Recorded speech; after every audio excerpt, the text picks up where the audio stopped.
welcome to another exciting episode of Way of the Brush with me, your host, Kris, aka Mini Wargamer Kris, aka the Name Butcher, aka choking on his own saliva, apparently. Way of the Brush, the most informative 120 minutes on the internet on the wargaming lifestyle. We'll talk about painting, terrain, conversions, and everything in between. We usually delve into a lot of painting talk as well as a lot of, what's under the sun, as it were. Anything. We'll talk about anything and everything, but we usually talk a lot of painting talk as well as a lot of hobby stuff, but we can go flying off into other directions. Who knows? That's half the charm, I think, of this program is that, just kind of go anywhere. So, if you're brand new to the show, you can ask your questions over in the chat, whichever direction it's in. And, of course, you can also send an email to Kris@miniwargaming.com. It's in the description below, as well as a link to wayofthebrush.com, which is the central hub of all this silliness. It has the links to all the social medias, as well as links to, Discord. Discord's been fantastic. And, of course, as well as links for t-shirts. If you want to look like a connoisseur of all that is good and holy in this world, they're wearing a Way of the Brush t-shirt. And, of course, for everybody who's purchased a shirt, send me a picture of yourself in your shirt, and I will add it to the Monkey Shrine, which is also on wayofthebrush.com. And, of course, wayofthebrush.com also has links for patron support. For anybody considering supporting monetarily, a huge thank you goes out to all my patrons who currently support me. And without them, a lot of these things just would not occur. I probably would not be encouraged to make improvements and do more for the community and do more for my viewers. And, it's just a nice incentive, So, big thank you always to my patrons. And of course, if you are considering patron support, I only ever charge per episode of Way of the Brush. So, whatever you're thinking of contributing, I only do Way of the Brush every Saturday. So, I think you kind of know what you're in for if you are considering supporting monetarily. And of course, if you cannot afford to support monetarily, clicking the thumbs up button or following, subscribing, clicking the bell, and sharing this video and commenting and, all that social medias and YouTube, Twitch goodness is always appreciated. And it helps. It does help. So, you can always help even without supporting by money. You can just click the like and, all that stuff. It all helps. It helps. Believe it or not, it does help. Go ahead, click it right now. Watch. Go ahead, click it. That helped. I feel better. See? It worked. Ooh, somebody else did it. Awesome. So I'm just going to sporadically do that through the show and just, you thumbed it up. Don't thumb it down, though. Well, go ahead if you feel like I need a thumb down. Apparently. I don't know. Apparently. If that is the case, feel free. But if you do thumbs down, though, let me know. Like, what did you not like? Because, if you took the time to thumb it down because something you didn't like, leave a comment saying, hey, Kris, you could be doing this better, or, quit being an idiot, or, something like that. Although, quit being an idiot, it's kind of, really, it's kind of broad. It's like, what specifically is making me be an idiot, Anyway. Oh, yeah, intro spiel. So, also, wayofthebrush.com, patron support, and, and, of course, a big thank you to Guymere Alfer, a.k.a. Carl, a.k.a. Beer and Blood Bowl. That's his YouTube channel. Check him out if you love yourself some beer and you love yourself some Blood Bowl.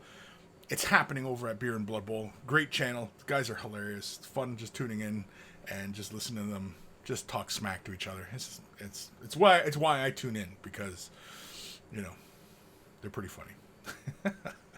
It's entertaining. And isn't that why we're all tuning into YouTube anyway? To be entertained? Are you not entertained? Sorry, I'm on my second pot of coffee, so I'm getting kind of. I can feel the surge of caffeine just rushing in. It feels great. Of course, today, May 4th. What does that mean? It means Star Wars. Oh, almost knocked my shit over. So, I might just do the show. Oh, technically I'd probably cut my shoulder off if I did that. You don't see any kind of resting kind of cool poses with like Jedi where they, like the swords over their shoulder kind of thing, right? You never see that, like, because obviously do that, burn myself, right? Could a Jedi shave? Could they just just do a little shave? Is that entirely possible? I don't know, but either way. Or you never see them doing anything weird like licking the blade, right? You don't see that. Because they burn themselves. It's obvious, right? It's obvious. Anyway. Don't worry, kids. I'll whip it out some more for you later. Yeah, you heard me. Who's joining us today? I can see Knitfink. Hello, everyone. Sophie Wild. Hey, monkeys. Hi, Kris. Hi, Sophie. Raziel. Hello, monkeys. Monkey Lord. Hello, Raziel. Grim over on Twitch. Howdy, y'all. Howdy, Grim. Aaron Seach. Howdy, Kris and fellow monkeys. Hello, Aaron. Anthony B. The great Monkey Lord has returned. Yeah. Aaron Seach. Episode 249. May the 4th be withing you. Withing you. George over on Twitch. Cello, Monkey Kings, and other monkeys. Cello. Reese Taylor. What do you think of the new Lord of the Rings models GW and Forge World have been releasing, Kris? What do I think of the new Lord of the Rings models? I think, they're pretty darn cool. I love the movies, but I never got into the model game. And I know some of the boys at the office, they've been, been playing it, and, they've collected armies and stuff like that. And I don't know. It's kind of tough. I mean, there needs to be more diversity, I think, in the game. Or, I don't know. It's something about the game, because like I said, I love the movies. The game's really cool. I think also another thing was that kind of turned me off. I mean, like, I can understand why they do it, but like one time I came upon the Fellowship of the Ring box set, and that thing was like $100 for the characters, and then they'd release another version of that with slightly altered sculpts of the characters, and it's, do I really need like 4 Frodos of different poses? Like, I don't know. It's just something about the game just, is not appealing to me. But like there's other games that, are very popular that, have not appealed to me in the past. And then I started playing them and, started really enjoying them. War Machine is the first one that comes to mind. I was not interested in War Machine at all. The game had no really idea what the game was like. But it was the models. The models just did not do it for me, for War Machine. I did not like the sculpts. Just were bleh, Then I started playing the game and started to enjoy it. And so maybe it'll be the same way with like Lord of the Rings. Maybe I just got to play it and I might enjoy it. But I don't know. I don't really get fired up. I mean, like, and I've mentioned this in the past before. I'm more of a Star Wars guy than I am a Lord of the Rings guy. I'm more of sci-fi than I am fantasy. It's just the way I roll. I mean, I loves me some Beastmaster. But also I'm into, Buck Rogers, I was trying to bust out some older names for you guys, just, so somebody had to Google some of that stuff. He's like, what the hell's Beastmaster? What the hell's that crap? Dark Commission, hi, Kris and Monkeys, hi. Sir Peanut Butter, morning, peeps, morning. Fire Drake 18, hello, everybody. Anthony B, episode 249, in need of a good thumbing. What? Whoa. Dark Commission, episode 249, you can ring my bell anytime. That one's pretty good. Raziel, all the like-dislike talk reminds me of the episode of The Orville. If Kris gets too many dislikes, it's mandatory social reconditioning. That was a good episode, actually. Orville, I cannot think of one episode of that show that I didn't like. I cannot think of one.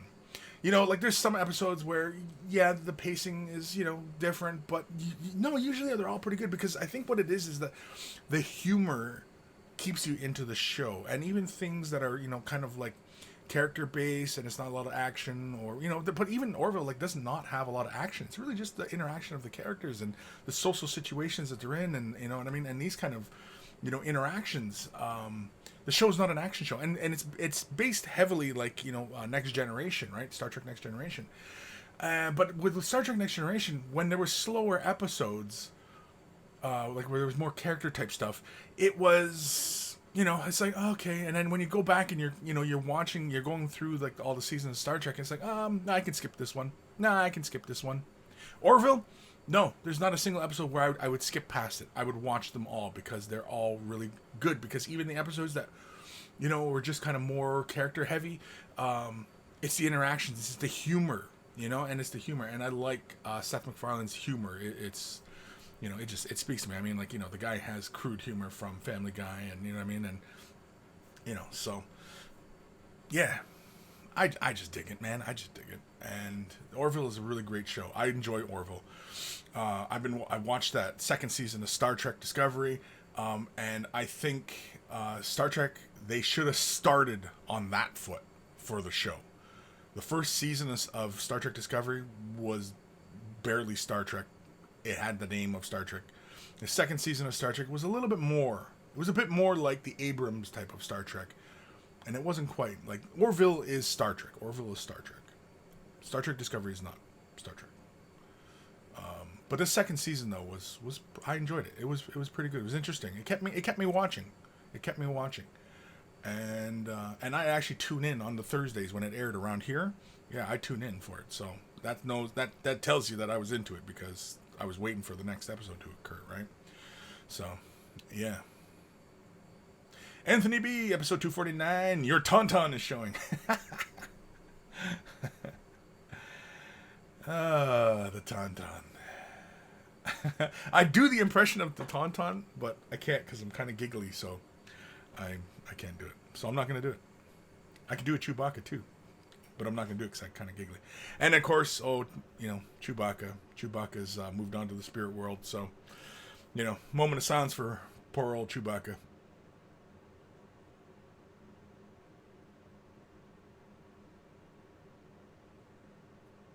Aaron Seach, in the movie version of The Hitchhiker's Guide to the Galaxy, there is a lightsaberous knife they use to slice bread. Yeah, a lightsaber? Yeah, a lightsaberish? A lightsaberish? Or is it saberish? Yeah, I like that. I like that movie. That's a fun movie. Clumsy Juggler. Hello, everyone. That's a name I haven't read in a while. Clumsy Juggler. Juggler? Or Jugular? Aaron Seach, it toasts at the same time. David Vaughn, morning, Chris. Morning, monkeys. Morning, David. Dark Commission, episode 249. Who doesn't need 4 Frodos? Yeah, who doesn't need 4 Frodos? I mean, like, when I buy a Marnius Calgar, I need like 4 Marnius Calgars in different poses. I get an Abaddon, I want like 5 Abaddons, in different poses, right? So I don't know why I need 4 Frodos. Reziel, the Lord of the Rings model line always lacked the same detail I'd liked from other GW models. And I 100% agree with you, Chris, about War Machine models. Yeah. Oh, yeah. Like the earlier stuff, the later stuff, before the edition change, they started getting really good. And like one model I'm still considering picking up is the Gargantuan for Circle, the big flying bird. Yeah, I love that model. That's a really cool looking model. Cocking. Sweet trucking rant. Kevin Cabal, morning all morning. Nathaniel, hi Chris, and fellow monk hi. John J, what up Chris and monkeys? What up John? Anthony B, rip. Rip. Dark Commission, episode 249. It's Star Trek, unless it isn't Star Trek. That's right. Orville is Star Trek. Orville is Star Trek. And Star Trek Discovery it's got the name of Star Trek. But I mean, the second season isn't bad. If you haven't watched the second season yet, it was better than the first season. If you're comparing it to the first season of Discovery, because the first season of Discovery is like all over the frickin' place. It's like you don't know what it wants to do, and it's basically just a hot mess. Whereas the second season, at least it's telling a cohesive sort of story the whole way through. Does it make a lot of sense? Not really. But, it was a lot better. Compared to the first season. Compared to Star Trek overall, it's still pretty weak. Orville is much stronger as far as being a good episodic sci-fi type show. Reziel, Orville is so Star Trek. Watching season 2 now, the beats are identical to Next Gen and Voyager, and then there's Seth MacFarlane humor right in there. Yeah, exactly. Seth MacFarlane, that's really the touch that Seth MacFarlane does. Is that he loves the source material, but he puts his own flavor into it, right? He's taken all the ingredients of Star Trek and he's distilled it down to what the essence of Star Trek is, and then he's thrown his own spice into it, and he's made something that's his, and that's Orville. And bravo to him, because I mean, I enjoy Orville. Orville's really, really great, and I've stopped. And here's where I know that it starts to stand on its own merits: is I've stopped comparing it to Star Trek. Like, it stands on its own. It's a sci-fi. It is Star Trek, but and I think some of the story arcs I recognize from other Star Trek episodes. Like, he's basically taken, like, a few of them. He's taken,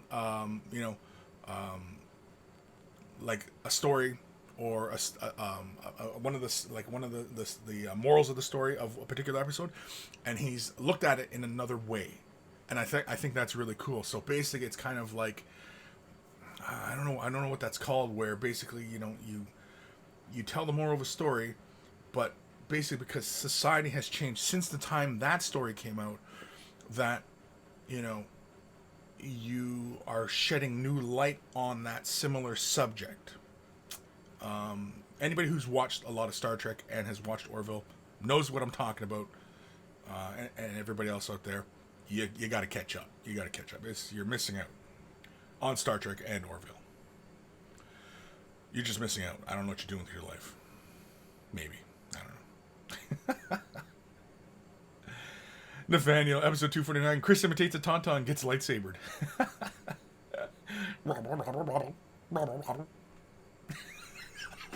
I almost had that one. I can't do it. I gotta get more gurgly in the throat. That's what it is. Same with my Chewy. I gotta get more gurgly in the throat. I don't know what that means, but anyway. Reese Taylor, how is the Gundam kit coming along, Kris? I have just bought myself a Gundam Heavy Arms from Wings series. Cool. I have not started on mine. I was actually thinking I might start today, because I have these other things on the desk today. Abaddon's in my office right now, and I'm still working on Abaddon, and I don't really feel like heading to the office to go work on it. And I was like, well, I kind of need my project. I mean, like, I've got other projects on the go, but I kind of like, And I would like to start my Gundam. That's it's Abaddon, it's Gundam, and there's a couple other kits that I got on the go that it's kind of, ooh, I gotta get that done. Ooh, I gotta get that done. Well, there's some Creature Caster stuff that I've got to get to, and because they're just awesome kits, and I really want to do a good job, and so I'm gonna periodically work on some of my Creature Caster stuff. But the Gundam kit, I've got to get working on this, because I'm excited, because I want to. I just sometimes all I want to do is I just want to build them. Just build them, bang, and be done. But then I'm like, but then I got to do a paint job, and then I got to, I want to take care of the seam lines. So, I think what it is I'm getting trapped in my own head, and I'm overthinking things. And I think I should just open the box, dive in, get in there, and just get to work. And I think I just got to get out of my own head, I think is what it is, and just, dive in. Take my own advice, basically, is what I'm saying. Take my own advice. Sophie Wow. Discovery is bad, as they've ruined the Klingons. The second season, they kind of bring Klingons back into the atypical type of Klingon. But I mean, like, fans of the original series to Next Generation, I mean, the Klingons changed. I mean, everybody was kind of already watching Klingons change in the movies, but the look of Klingons changed from Next Generation to, to the original series. So, and I mean, like, making the change from Discovery, and then even Enterprise, they kind of changed it, but they basically kind of retcon as to why they look a certain way, and which is kind of a fun episode, or fun part, but but otherwise, the first season with the Klingons being how they are, it was. I mean, I thought it would be cooler, because I mean, like, the draw of the first season was that it was supposed to be about the Klingon Federation War. There wasn't any of that in that series. It began that way, kind of ended that way. You know what I mean? Like, but there was nothing about the war, and you know what I mean, and what it, because they could have told a really interesting story about, humanity, and and dealing with war, and the casualties of war, and you know what I mean, and But I mean, like, as far as telling the, like, because I thought it was pretty interesting in the first season that they talk, like, they show kind of like the Klingons' perspective on things, and I thought that was really cool. And and at first I thought, okay, this is gonna be quite interesting because we're gonna see kind of two sides of the story, kind of thing, right? Because in every conflict there is always two sides to a story. It's never, it's propaganda to go, oh, they're the bad guys, let's get them, they're bad, because that's just propaganda, right? And once you recognize that that's just propaganda, then you go, well, who are these people? What are these people? Why are we in conflict with these people? What are the reasons behind this, right? And they could have told a very interesting story that way, like how and why, the Klingons at war with the Federation, right? But they didn't, and they told some goofy ass story, and they told many different goofy ass stories, and and it was just, again, it was a hot mess. It was just all over the place. It didn't know where it was going, and usually whenever you see that in movies and TV shows and anything like that, it's usually too many cooks in the kitchen. It's usually too many people, too many committees, trying to have their input into something, and that's crap. It's crap. It's always crap. It always ends up crap, and that's why you get these bad things in entertainment, because there's too many committees. There's too many higher ups who want to have a say in what's going on. Just let the visionaries do their thing. Let visionaries do their thing, and they'll make something awesome. It might fail, but that's okay, because failure is learning. And when you see what doesn't work, you can make more things that do work, right? So failing is good. It can't be home runs every time. Sometimes you hit a grounder.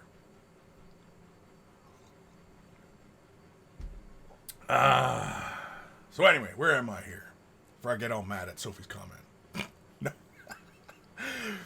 Aaron Seach, I love War Machine, but I will say that some of the worst sculpts I've ever seen. The original Signar Black 13 models are probably the worst. Yeah, the original ones, yeah. Well, even like the original Jacks, like the first iteration of like the Kador and Signar Jacks. Crap. They were carapi. Warbuster, hi Kris, episode 249. Let me Frodo your baggins.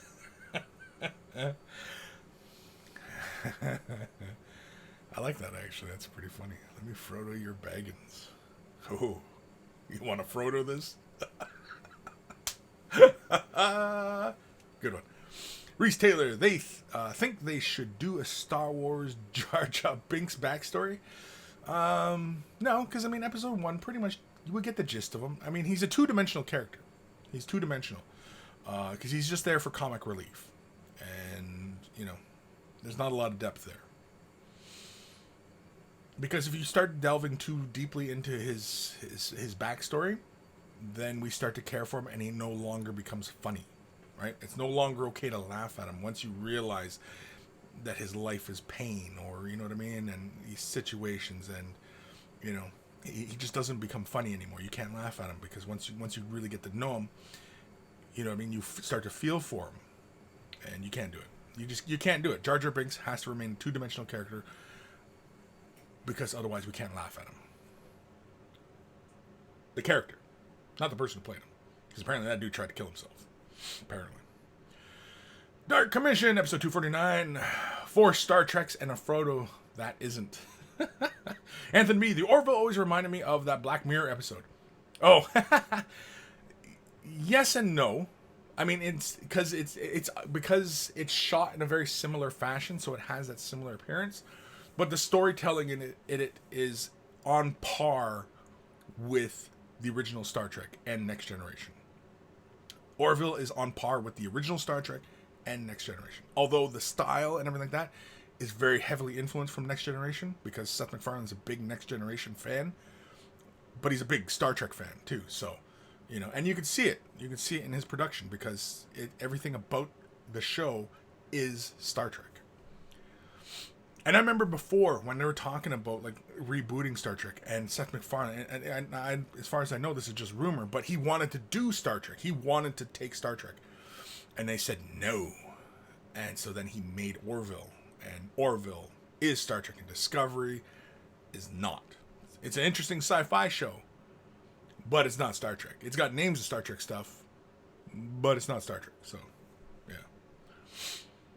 Raziel Heavy Arms is the best Gundam. I'm not familiar with Heavy Arms. I haven't watched a whole lot of Gundam. I'm relatively neophyte to Gundam, so yeah. And I know that there's a whack ton of stuff for Gundam that I have to get through. Nathaniel, episode 249. Don't overthink. Just dive in and get things done. That's exactly it. Nathaniel, episode 249. It's propaganda. It is propaganda. It's all propaganda. It's all about shaping your brain. Lord Krabby, may the 4th be with you, and I be with you the 4th. Sounding very religious there. Anthony B, episode 249. Star Trek rants on Star Wars Day. Yeah. You know what?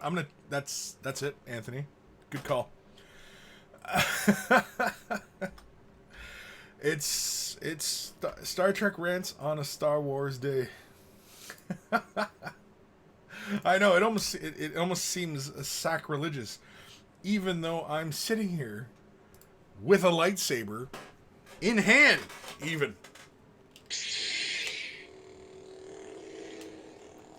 I gotta watch where I swing this around, because otherwise I'll knock all my stuff over. The other one, too, that had never made sense to me is I had an old, I think it was like one of the old storybooks of Empire Strikes Back, and the one picture was Luke, and his hand is up here, and it looks like he's almost holding onto the blade of the lightsaber. Like, his hand is, like, up here. And I never understood that. I was like, wouldn't that just burn his friggin' hand? Like, because his hand is, like, kind of, it looks like he's, like, clutching the blade. I never understood that one. And it was like a screenshot from the movie. So, anyway. Just things I think about when I was a kid. Wouldn't that burn his hand? Nathaniel, oh, right, that's today, yeah. Nitfink, episode 249, stereotyping aliens. Warbuster, smileys. Or is those jujubes? They look like jujubes. Rezio, or Bilbo? I don't know. Or your Baggins. Aaron Seats, Jar Jar should be strangled in front of his children. Whoa. Whoa. Whoa. Why would he have to be strangled in front of his children? I don't know. I don't even think he could reproduce. I mean, somebody that bumbling, he's more likely to get a lot of people pregnant, actually, because he's clumsy, right? And he's a fictional character. And if you're that worked up over a fictional character, I mean, maybe it's time to relax. Maybe. I don't know. Because that's a pretty strong statement. He should be strangled in front of his children, because, man, that's kind of harsh. Because he doesn't have children, so who would you strangle him in front of? Raziel, in fairness, Heavy Arms is literally not the best Gundam. It's just the top 3 personal faves. Okay. Sure. I have no idea. My Gundam knowledge is not that extensive. Like I said, I'm still a neophyte to it. And, you know, I have been watching it. And, you know, I enjoy it. Because I like anime. Anime's fun. And, yeah. Can't remember where I was going to go with that. But, yeah, you know. Nathaniel, my dog looks at me judgingly. No idea why. Okay. You're right, I don't know why. Why would your dog be judging you? Why is your dog judging you? Why?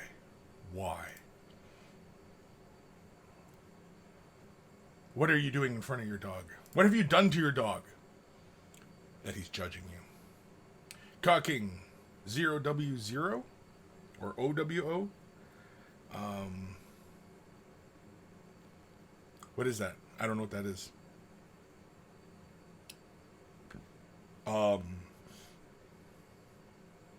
0W0. What is that? What does it mean? What does it mean? What does it all mean? I don't know.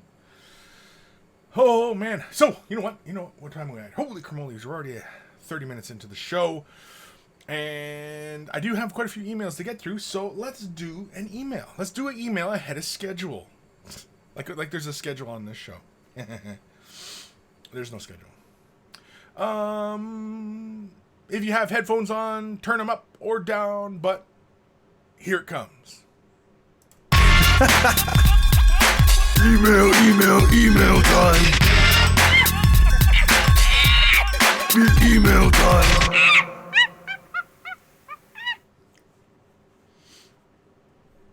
Oh, is it ready? I wasn't paying attention. I was drinking my coffee and staring at myself. Oh, man. What do I do? Anyway, this is from Ben Ellis. Hello there, monkey lords and monkeys. Lords? Lord. Here is this week's offering. I've slipped back into the dry brushing way of things for now. This is half of a fighting pair I wish to paint, so hence no work on the base. Kind regards, Ben. So let's have a look. Now, don't be, don't be overly concerned. Oh, it's going to do the freaking sideways thing to me. I don't know why it does that. I'm going to have to find that setting because that pisses me off.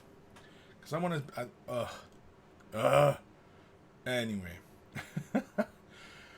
I really enjoy it. And yeah, so I was going to say, yeah, don't be, apologetic for, a technique that has served you well. And you are obviously very proficient in and mastering. And, don't apologize. Don't apologize. Because, you do it very well. You do it very well. The color gradients are really great with your dry brushing. I would caution, obviously, how much you're dry brushing because of the chalkiness, that is left behind. Because, obviously, it's just a byproduct of the technique. Like here. Let's zoom in. I know it's going to be sideways. But, yeah, you can see, like, the metal. Like, I can see, like, on the leg over here. You can see the dry brushing, it looks like. But we got some edgings, and I like the you've got the filigree with a different gold, to really make it stand out. The sword looks really great. The color scheme overall, is very consistent with what you've been doing, so, awesome. Is the sword blade dry brushed as well? Yes, that looks dry brushed as well. Very, very nice work. Is what you're doing is you're taping it off and then dry brushing? Is that what you're doing? Because that edge is so nice and clean. Or are you coming back in and doing a bit of glazing? Or is it airbrushed? Who knows?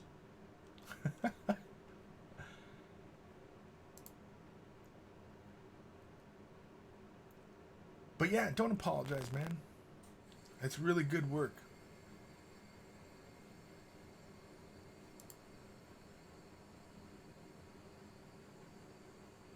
Yeah, it's really nice, man. Really good stuff. Me likey. The transitions on the blade, the chest wing, the gold and everything like that. Or is it gold or is it more of a dark bronze or brass? Right? That's what it is. It's a brass. At any rate, thank you for sending that in, Ben. Thanks for the update on your efforts.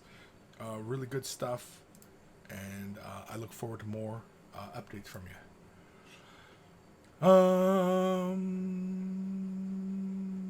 No idea where I am. Russ Evans, hello, or hey y'all. Hey Russ.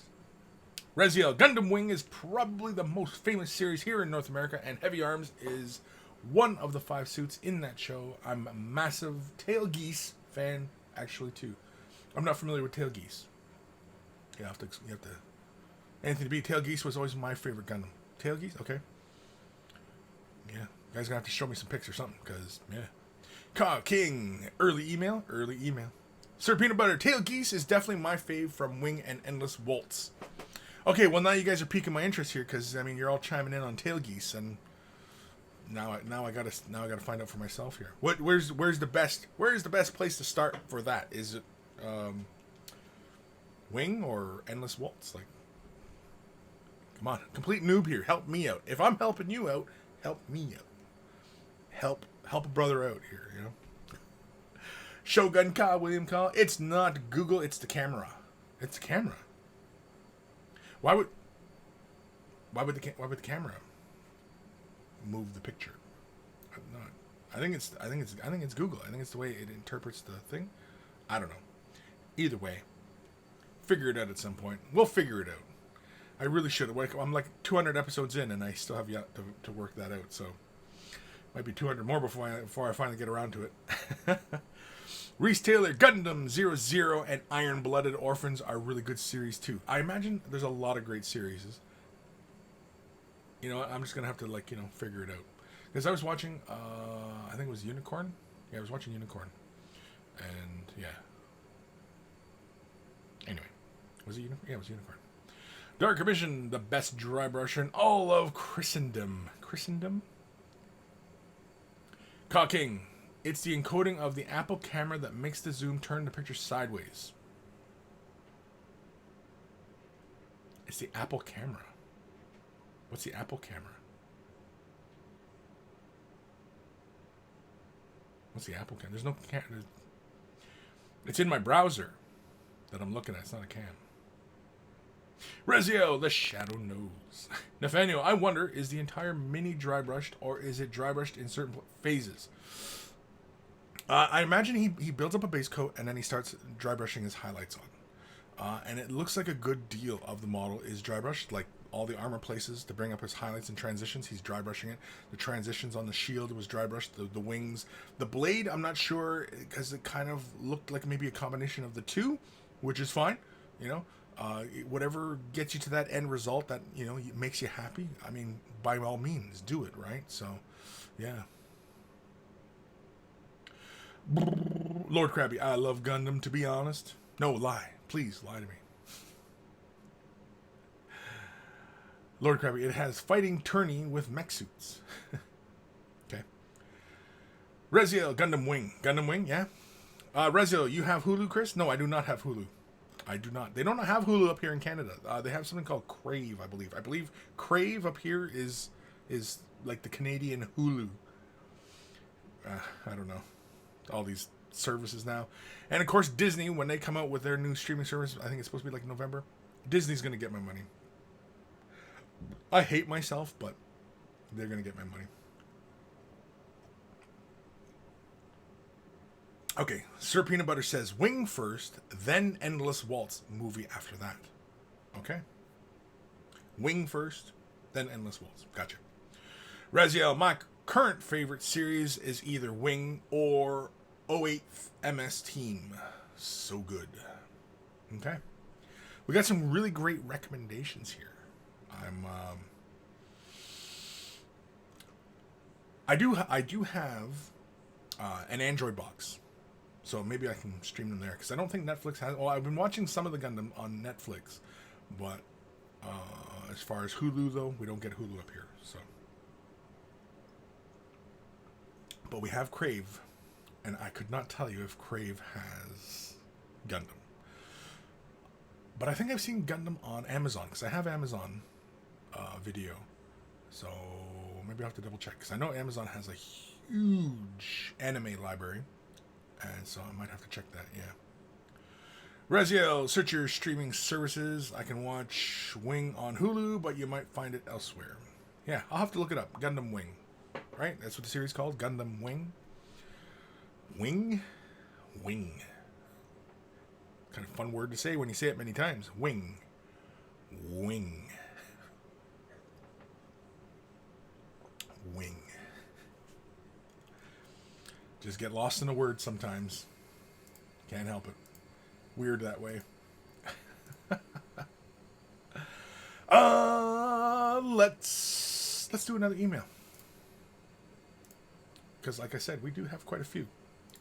This one is from Cocking. You have been bugged by what I've been working on in the comments of your WOB for the past couple of weeks, so here it is. Also, the list of paints. I know chat loves to color theory. The Knight Barn Red is Delta Cream Coat 02409 from Joann's Fabric. Black is a 1-to-1 mix of water and Apple Barrel 20404E. Silver is chainmail silver from Game Color 72.053. Gold Krylon SCB-001 Gold Leaf. Base Marsh Green from Apple Barrel 21891E. Golden High Flow Acrylics Turquoise. Still work in progress. So let's have a peek. And we had kind of talked about this on Painting Auxilium and, doing the water effect on the base. And so here's the base. And he's kind of doing this, mossy green, kind of algae-like water. It looks cool. We were kind of talking before the show on Discord, and as I mentioned, like for this kind of thing in the future, like the green brighter tones, definitely push those towards like the metal bits, and leave the deeper color in towards the empty areas, as deep as you want to go. But obviously, because the color of the water tends to get brighter near the metal object, and also it gives the impression of the object being submerged into this water. It looks like he's giving it a gloss coat. And again, as we were talking before the show, I recommended using Pledge, because you can pretty much just pour that onto the surface. Just make a dam around around the base, and you can pretty much just pour that on, just in a thin little layer, or you can brush it on. It has a self-leveling quality, so it will dry nice and smooth, and will give you a nice little sheen onto that surface. Because again, when you look back at these other pictures here, you can see the texture of the base, because the bases have that texture from the molds.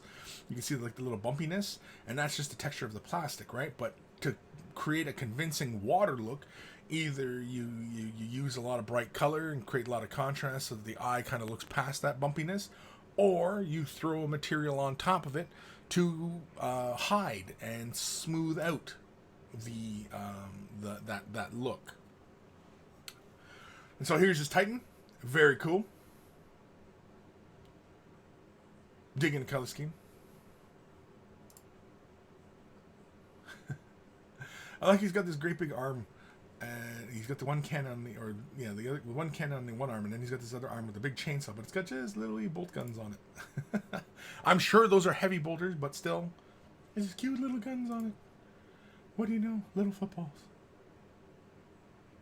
Are those scratch marks on his legs, or are those kill markings? Or is that writing? Is that Roman numerals?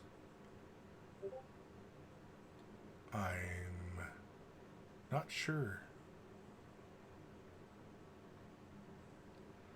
But very, very cool. Okay, you do got some writing going on. Okay.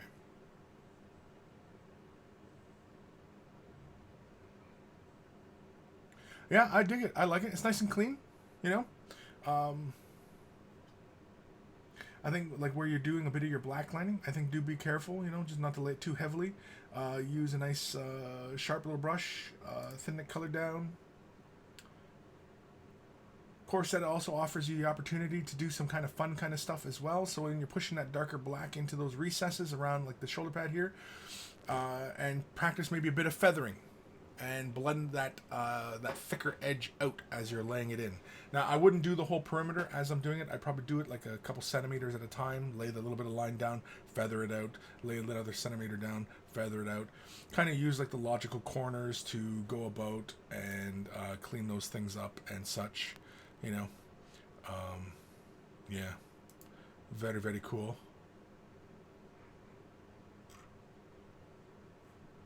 But yeah, thank you, Ka, for sending this in.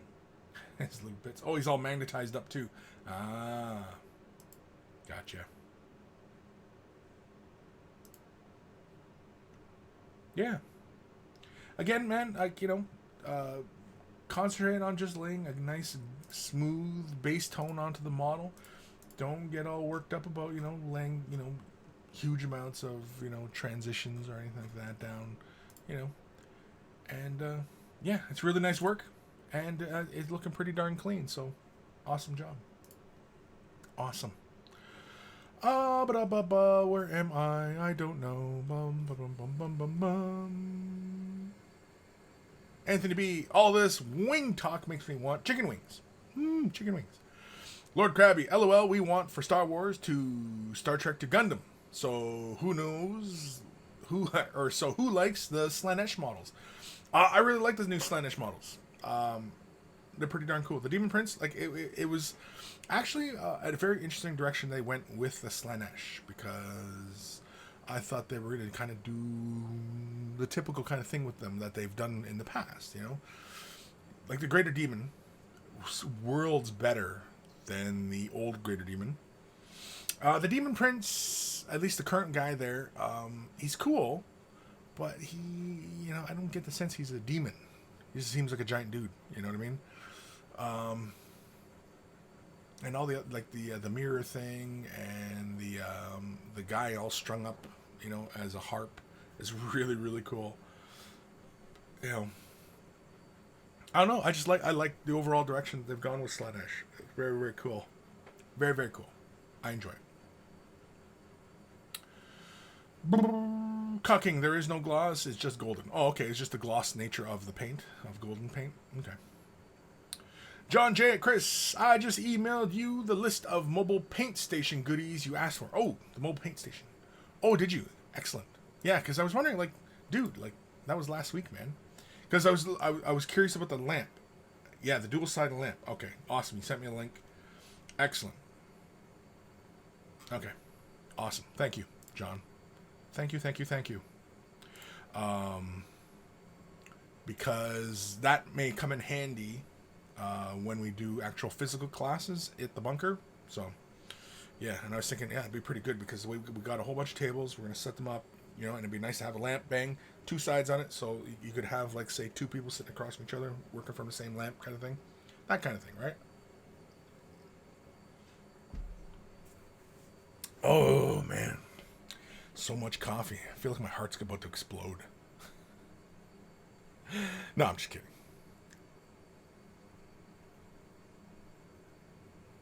Reese Taylor, if you're after water effects other than resin, try Green Stuff World's new UV water effects paint. You dry and set with a UV light. Yeah, that's just I mean, good on Green Stuff World to recognizing the properties of that product.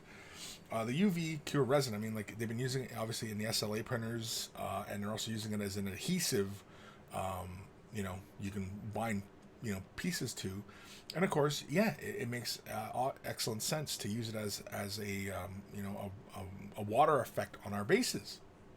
And, you know, great on Green Stuff for repackaging it and, you know, giving people that option, because, you know, a lot of people wouldn't have thought of that. And yeah, I mean, that was one of the first things I thought of when I seen the when they made it available in a squeeze form or a package, right? And you can just lay it out and use your little UV lamp. And you see the other one that you can squirt it out, and the UV light is already on the end of the pen, you know. And I seen those. I was like, yeah, that'd be really cool. Because I initially was thinking, like, would it be good for binding resin parts? Because I've used 2-part epoxy to bind resin parts, and it's worked well. And I saw a review of this UV Cure resin as an adhesive, and I had seen it used in comparison to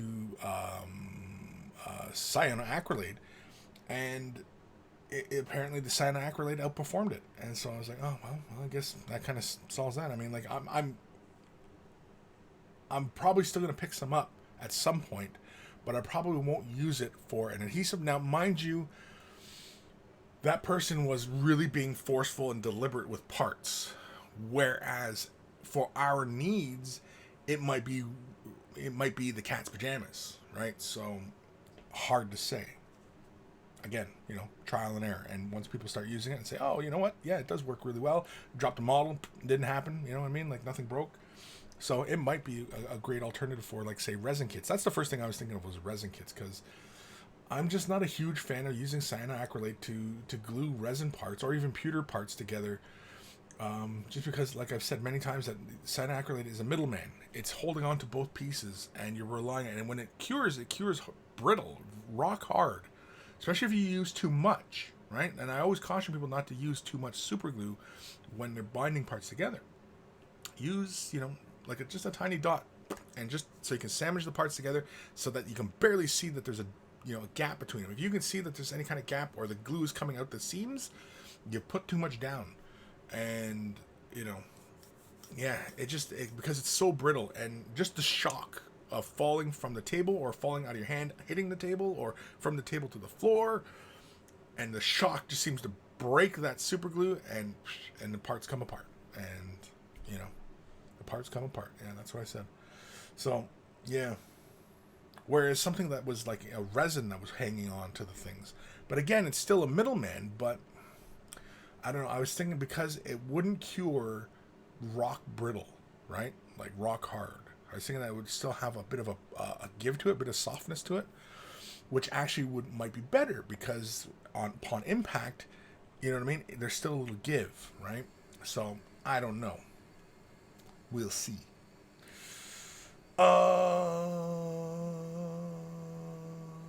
Sergeant Shamrock. Hello, almighty Kris.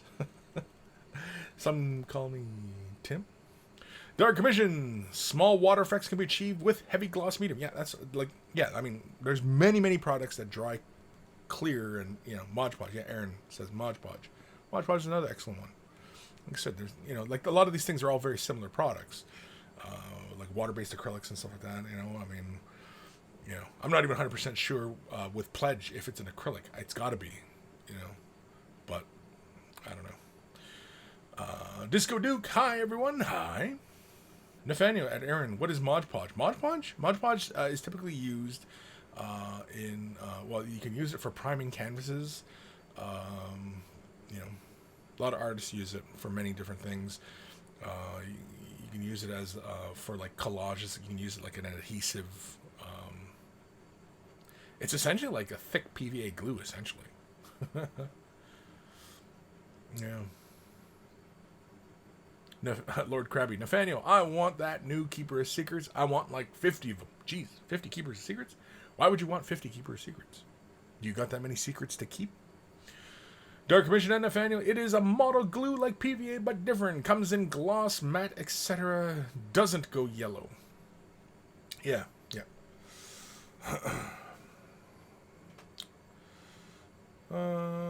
Nathaniel, Dark Commission, thanks. I'll see if I can get my hands on it in Germany. Raython Studios. Yeah, Blue Fix is the pen and the UV light on the end. Yeah, exactly. It's the same stuff. It's a UV cure resin. It's the same thing. Right? It's the same thing that's in an SLA 3D printer. Right? It's the same thing. It's that same resin. It cures by UV light. So, you can probably pick up a big bottle of UV resin, like for printers, and use that and get yourself a nice high-powered UV light, and, you can achieve, what you need.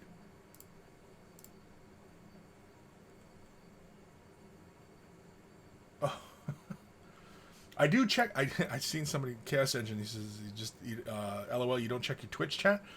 I use a program that shows me both chats simultaneously. It's in this. It takes both feeds, but that kind of stuff, which thank you, Chaos Engine. Stream Shotgun.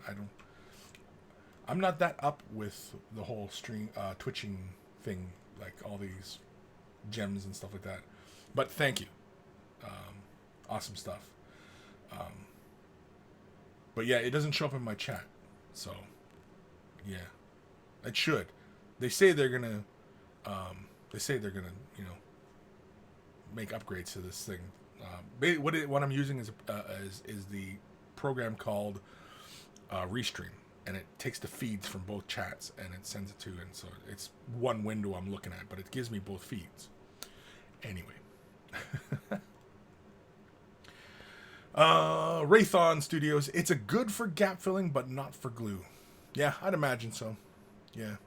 Like I said, I'd seen in one video where the guy was using it as adhesive versus cyanoacrylate, and the cyanoacrylate gave a stronger bond than this UV cure resin stuff, and so. But there are other uses for it, right? Macaw King. Resin small parts would be great for UV attachment parts. Sure. Sophie, every time GW release awesome new model, I say two things. I want, and then scream Plastic Sisters already. Yeah, you're waiting for the Plastic Sisters? I'm excited to see the new models. If they're really kick ass, I mean, maybe I'll look into them. I don't know. I mean, it all depends. Yeah, I mean, like, you know, I mean, I'm not super dying for, you know, Plastic Sisters. They need it, and you know, there's a lot of people out there who want Plastic Sisters, and you know, I mean, I'm over here. You're screaming Plastic Sisters, but Plastic Sisters, at least Sisters of Battle have an army to go with right now. Eldar sculpts. Yeah, I'm gonna start whining about Eldar because Eldar need plastic. There's a whole core core choices that need new plastic kits because the sculpts are 15 years older. They're 4th edition sculpts, I think. Late 3rd edition. No, 3rd edition is when they changed and they were like, ooh, those are ugly sculpts. And so then they went back and the sculpts look like the original sculpts. Like Jess Goodwin's designs were awesome. He nailed it on the head. And, you know, they tried to diverge from that and the sculpts just look like crap. Ooh. Like when you look at old epic Phantom Titans, okay, which like I have like the armor cast one, but like the epic version that's modeled after look really kick ass. And then in epic they went with another version, and it was like a bulkier form with had like all these pipe details all over it. Complete garbage. I'm sorry, but whoever sculpted that, they misdirected that person. They did not. They led that person down the wrong path to come to that decision to, you know, sculpt that model because it's garbage. Look up Phantom Titan for Epic 40K, and you'll see what I mean. It's like, it's ugly. It is ugly. It does not look like Eldar. And, you know, just you know, follow Jess Goodwin's initial concepts for Eldar and build from that. Don't reinvent the wheel, you know. And the Sisters of Battle, I find that, yeah, because I'm going to bring us all back to the Sisters of Battle. Like, there's just too much crap going on their armor. A lot of times. There's just too much crap.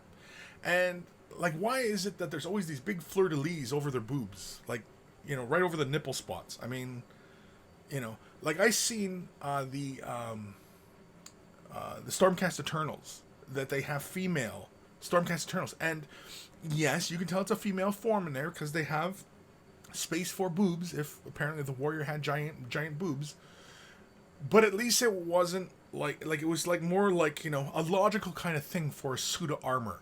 And I had seen somebody convert those female forms to Sisters of Battle, and I was like, that's what GW's got to do. That looks more logical for female Sisters of Battle, not all these fleur-de-lis everywhere. Like, it's just, you know, we get it. The fleur-de-lis, the Sisters of Battle, it's, you know what I mean? Like, Space Marines don't need their chapter icon sculpted all over the frickin' place. You know what I mean? Usually it's just on the shoulder pad, on the knee, and maybe a, you know, purity seal thing, right? Bang, you're done.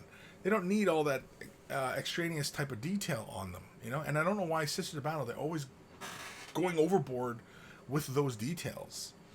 And I had seen the initial concepts for those 3D those 3D versions that they teased about, right? I mean, it stays kind of true to the original Sisters of Battle design, but after seeing a Stormcast Eternal, female Stormcast Eternal, converted to look like a Sister of Battle, that made more sense visually and aesthetically than, you know, like, because like the body armor, it looks more like a corset, right? Which it doesn't make a lot of sense, you know. The design aesthetic is just, it doesn't make a lot of sense. I'm hoping that maybe they went, oh, you know what, geez, I seen a Stormcast, because I mean, like, somebody in there has to be pitching that, because they did female Stormcast Eternals and they look awesome, and they, you know, you have female warriors who look quite logical as, you know, heroic knights. And I don't understand why you can't make the Sisters of Battle heroic knights like that. right? You got to make them look like, I don't know, dominatrix type, female armor things on them. It doesn't make a lot of sense. It just doesn't make a lot of sense. I mean, if the background of them was to have this kind of sexy like approach to them, then sure, right? If these were like the agents of Slaanesh, sure, okay. Background, it fits that they're swaying individuals, and they're into really deviant type of behavior or whatever that is. But you know what I mean. And so it would make sense lore wise to make them look a certain way. And they don't need to look that way, because it just doesn't make a lot of sense. But anyway. Raytheon Studios, Gesso. Yeah, Gesso. Sure, yeah, Jesso's another one. Chaos Engine. Oh, yeah. Sorry, yeah. Loaded a shotgun. It was a shotgun blast. Well, thank you. Chaos Engine. Yeah. Those kind of things, yeah, they don't show up for me. I'm sorry. So if you do something like that, please. And I don't have the volumes on, so I don't get distracted by them. Because otherwise, you'd be distracting me all the time. Mind you, though, if people were throwing money at you, I suppose, why not? I suppose, but I don't know. Then I feel like a little dancing monkey, and everybody's throwing coins at me, and I'm anyway. Chaos Engine. LOL. All good, old fella. Old fella. Hey. Yeah, okay, I'm old. Raytheon Studios. The resin for SLA printers is a Form 2. For the Form 2 is $144 per liter. I didn't say it was cheap. I said it was an option. Raziel. Does anyone else think it's weird that Slaanesh Demon is the keeper of secrets, but really that's more of a Tzeentch thing? Secrets and plans and mystical knowledge and such? Sure, yeah. Right? Yeah, I can see it. Yeah, but what would a greater demon of Slaanesh be if it's excess? Keeper of pleasure? Keeper of desire? Ooh, keeper of desire. That's not too bad. Sounds like a song. Yeah. Sophie, Eldar and Dark Eldar need an update. Dark Eldar, yeah, some of their, because I'm thinking of like everybody that's got Finecast, right? Everybody that still has Finecast, and Eldar is like the current line is at least 50% Finecast. That needs to change, and I'm sure they're working on it. I'm sure there's, because Games Workshop is at least years out from, if they say they're starting a project today, we're not going to see it for like a year. They might hint at it periodically, and that's why a lot of times they keep a lot of things secret, because people will be harassing them all the time about this or that and how's this going and blah blah blah. You know what I mean? And so, and wargamers are impatient bunch. Disco Duke, what you know about pigment powders, Kris? What do I know about them? I know lots of stuff. I've bought a white one to sprinkle over my base project as snow, but do not know any other tricks that are worth trying. Okay, well, with white pigment powder, snow, a light dusting of snow, sure. The best, there's basically, I've got a bunch of videos. I don't know, Disco, if you're a Vault member or not, but I think you are. I do have a bunch of videos on using pigments. I've shown it mainly for rust, but the techniques for using it are the same. Basically, you can use either iso alcohol to fix the pigment onto the model surface, or you can use mineral spirits. We call it mineral spirits over here. I can't remember what the hell it's called in the UK. Maybe it's called mineral spirits in the UK. Anyway, you can use those to fix those to the pigments to the model surface. Now, there's two ways you can apply it. Well, there's a few ways you can apply it, but the two common ways are taking it, dabbing into the brush. Use an older brush. Don't use any of your good detail brushes to apply the pigment. Use older brushes, like beaters, right? And then tap it into the model surface. And, and of course you can always wipe it away with your finger, and then you can fix it afterwards, or you can fix it beforehand and lay pigment on top. It's two different ways of doing it. Or the way I like doing it is you lay your fixer down, which either be alcohol or mineral spirits. Personally, I use mineral spirits all the time. And then basically you load the brush, and then you tap the brush. You tap the brush, and it falls and it sprinkles. And if you're doing snow, that might be more akin to what the look you're after. And then of course you can always wipe it away, any excess, even where the fixer is. You can wipe that off. Now there are acrylic pigment fixers out there. If you want to purchase those, feel free. But essentially they're all pretty much the similar ways of fixing pigments. Now, having said all that, using pigments for display, perfectly fine, excellent. Using them for gaming models, a little bit trickier. Why? Because the pigments are so subtle that it's easy to wear them off. So you have to seal them, and then when you do seal them, the color fades. The color fades because the pigment absorbs whatever your varnish is, and so the color will basically recede. Essentially, it becomes more saturated, but you end up losing more of the effect. And oftentimes with pigments, I see it a lot with like the oranges when I'm doing like rust, and I'll have this really fantastic orange over everything, and it creates a slight gradient all through the model. And then you lay the fixer down, or you lay the varnish down, and it kills that except where it is thickest, like where you've applied a lot of pigment. So if you're going for more of a display type standard, excellent. If you're going for more of a gaming piece, you're going to need to seal it, and then you're going to see that the pigment that you did will recede, and so you'll need to lay more pigment down and then seal it again. Because otherwise, if you don't seal the model with the pigment, every time you touch the model, it's going to get on your fingers, and then it's going to transfer to your clothes or all over, you know what I mean? And so it's going to be a pain in the ass. Don't do it. So yeah, that's the big ones. But I do have a few videos, quite a few videos of using pigments in Mini Wargaming's vault. If you just type in pigments, I believe, and you'll see a couple of videos, and some of the weathering videos also I use pigments. Here, I'm just going over to Mini Wargaming right now here. Oh, I didn't even type in pigments right. I can't spell. Pigments or pigments? Mints for your pig. Alrighty, so yeah, you can see here, let's go with this screen. This does the trick. You can see here, I got a few videos using brass, ancient bronze, orky tires, and there's a few other ones using weathering powders. Yeah. There's other ones where they're weathering that I use pigments, and so they're not showing up in this search because probably pigments wasn't in the see, I was talking about pigments here, and that's why it shows up in this search. So yeah. So anyway, so hopefully that kind of helps Disco, and yeah. If you have any questions, like if you have any specific kind of questions, feel free to ask. But I mean, like, you know, it's kind of like any tips on weathering. Like, well, what do you want to know? I mean, these are very broad. When people ask me these questions, it's kind of like these are very broad subjects. What specifically do you want to know?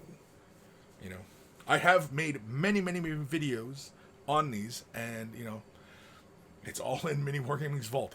You hear me talk about Mini Wargaming's vault all the time because I mean, a vast amount of my information I've already committed to video, and you know, there's still more rattling around up here, but you know, it's all there. I mean, we're talking well over 1,000 videos just in Quick Tips series alone. So be sure to get the silver membership. You can try it out for free for 7 days. So give it a try. Cocking. Don't ask, don't tell. Ooh. Clayton Tate, Stale Dari. Stale Dari. Stale Dari. I see what you did there, Clayton. Funny guy. When you coming for a visit, Clayton? When you coming to visit us over at the Mini Wargaming Bunker? For God's sakes, man, you can come visit us. You could stay with us. Game, paint, party to all hours of the night. You know? It goes for everybody, I guess. Okay, everybody, come on over. Ebb and Flow. Sup, everybody? Sup, Ebb and Flow. J Plasma. Hello, everyone. Hello. Ebb and flow. Fleur de tease? De tease. Rezio, I actually like the aesthetic of the sisters. I like a good mix of fantastical details, though. Yeah, I don't know. I'm afraid I can't get behind the current look of Sisters of Battle. Just after seeing a Stormcast Eternal, a female Stormcast Eternal, done as a Sister of Battle, I'm afraid I can't get behind it. Sorry, I'm just messaging my daughter here. I can't get behind it. Do a search. Sister of Battle conversion, I think it was. I seen it on Instagram. Let's see here. Sister of Battle conversion. Yes, I say everything I'm talking about like that. Let's see here. See if we can do it as a Google search here. Is that it? That's not it. That's somebody else's conversion. What's that? Somebody else's sculpt. Yeah, see? Meh. No, man. No, man. No, man. Oh, man. Where is it? Is that it? That ain't it. That's Peter Bits. They did it with the damn Stormcast Eternals. If anybody else finds it before me, post it on Discord. Because, yeah. Oh, this is going to piss me off. It's going to piss me off. Oh, thank you, honey. Thanks. Me getting coffee going to piss you off? No. I'm looking up Sisters of Battle. Do you know what a Sister of Battle is, honey? No. Okay. You want to know? Not really. Okay. Good talk, honey. Daughters. Okay, this Google search. Google's completely failed me. Yeah. Anyway. I'm not going to sit here half the show searching up crap. Anyway. Where am I in this chat? Warbuster. Hey, Kris. Last week we talked Eldar Harlequins. My Harlequins arrived today. I'm going to start cleaning the models, painting today. I will email the progress. Please do. Please do. Be sure, if you go with a bright color scheme with your Harlequins, that you prime them white. Or at least gray. Because nice bright Harlequins are kick-ass. Thank you. Can you just quickly turn it off and then turn it back on so it restarts? Because it's 2 hours the pot turns off. Okay. Thank you. Just because, it'll be cold by the time I get there because I started just before I did this. Have some iced coffee. I don't want iced coffee. Do you want me to tell you all about what Sisters of Battle are? I thought long and hard about it. It's probably a bunch of sisters going to battle. That's kind of an oversimplification, but okay.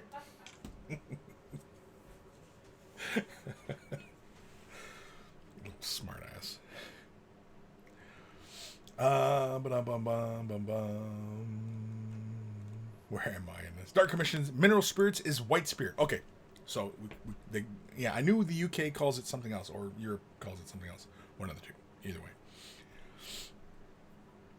Fire Drake 18. What is this shade paint I hear about GW that the paints and shades with one coat? You're talking about the thing that GW's been hinting at? Well, if you watch the latest video that just went up today, Games Workshop posted a video. It's a play on Conan. And it is another teaser for this new product that's going to help people paint their miniatures. Yeah. Looking forward to it. They say they're going to do a reveal on the 11th. Which means that we're getting pretty close to maybe this thing getting released. Whatever this is. As far as a new paint. Or thing. And it's not a paint. Or maybe it is. I don't know. Anthony B. I will have to catch your critique of my Great Unclean One later. About to go to Jiu-Jitsu. Be kind. It's my first big model ever. And I was just about to get to that too. So, but good luck in Jiu-Jitsu and hopefully learn lots. I don't know. Disco Duke. Thanks as always, Kris. I'll keep you up to date. I think Mineral Spirits in the UK is White Spirits. I think, though, yeah. Dilgart. Hey Kris, what colors would you use for chipping on black armor? Ah, okay. There's two ways you can go about it. You could probably use if it was black armor and you did the highlights and then you want to have like chipping on the armor. Obviously, that's the question you just asked. I'd probably go with like a mid-tone gray and then silver. Probably like Iron Breaker. I'd probably go with like say Dawnstone and Iron Breaker. I don't know if I'd go as bright as say Runefang Steel. You could, if you want, go right ahead. Nothing wrong with it. But I wouldn't go with that bright. The mid-tone silver will push that contrast from black quite a bit. I wouldn't use like Lead Belcher because Lead Belcher is a little too dark. I mean, it would give you an interesting kind of look. Now that is the typical fashion for the chipping. I definitely would recommend using the sponge technique to apply, the colors of paint. Do the gray first, then do the silver. Of course, do the silver very minimal within what you had previously done with your initial color. Gray is fine because that kind of looks like a primer layer, or it has broken down to that layer. And whereas the silver will look like it's clean polished edged, or it's fresh kind of chipping. The other one I like is brown. Go with a color like Mornfang Brown, which kind of has an orangey brown to it, and that often will look either like a rusted, corroded type look, or it looks like a primer layer as well, right? Because that's why we go with two colors often when we're doing the chipping, and we're using the sponge technique to apply it. Is because we're creating that color, which looks like that primer layer, which is under the layer underneath the metal, and then of course we lay a little bit of metal down to give that impression that you've worn it down to that metal surface, right? That's what the whole point of that is. And color like Mornfang Brown would be the color I would use. Mornfang Brown, Mornfang Brown. Oh, even Rhinox Hide. Rhinox Hide's another good one. For black. Yeah, because you can push it to not too bright, because if you go too bright, if you go with like a bright orange, you would be kind of compelled to up the level of corrosion and wear on the model. And if I was to go with like a bright orange, like I wanted that to look like a more like rusted chipping on the model, and I was going with a bright orange, I'd be inclined to do like rusty orange in the recesses and in the panel lines, and and creating very light streaks and things like that on top of the black. So for black though, I most typically I probably would go with Mornfang Brown and then Iron Breaker using the sponge technique. So I'll leave it at that. And yes, I do have a few videos on doing weathering on various colors: black, yellow, red, blue. Yeah, all the typical Space Marine schemes. Reziel, Stormcast conversions are great in general. It's different. Totally an opinion thing in my mind. I happen to really dig a lot of the throwback designs, and the sisters work for me. Sure, for me, not so much. I don't get Battle Sister, Battle Nun. She's a nun. You know what I mean? She's supposed to be the female of equivalent of a warrior, like a Space Marine, because she's in powered armor. And in the lore of 40k, powered armor is not supposed to be very common, right? Like, if it was that common, then you would equip the Imperial Guard with it.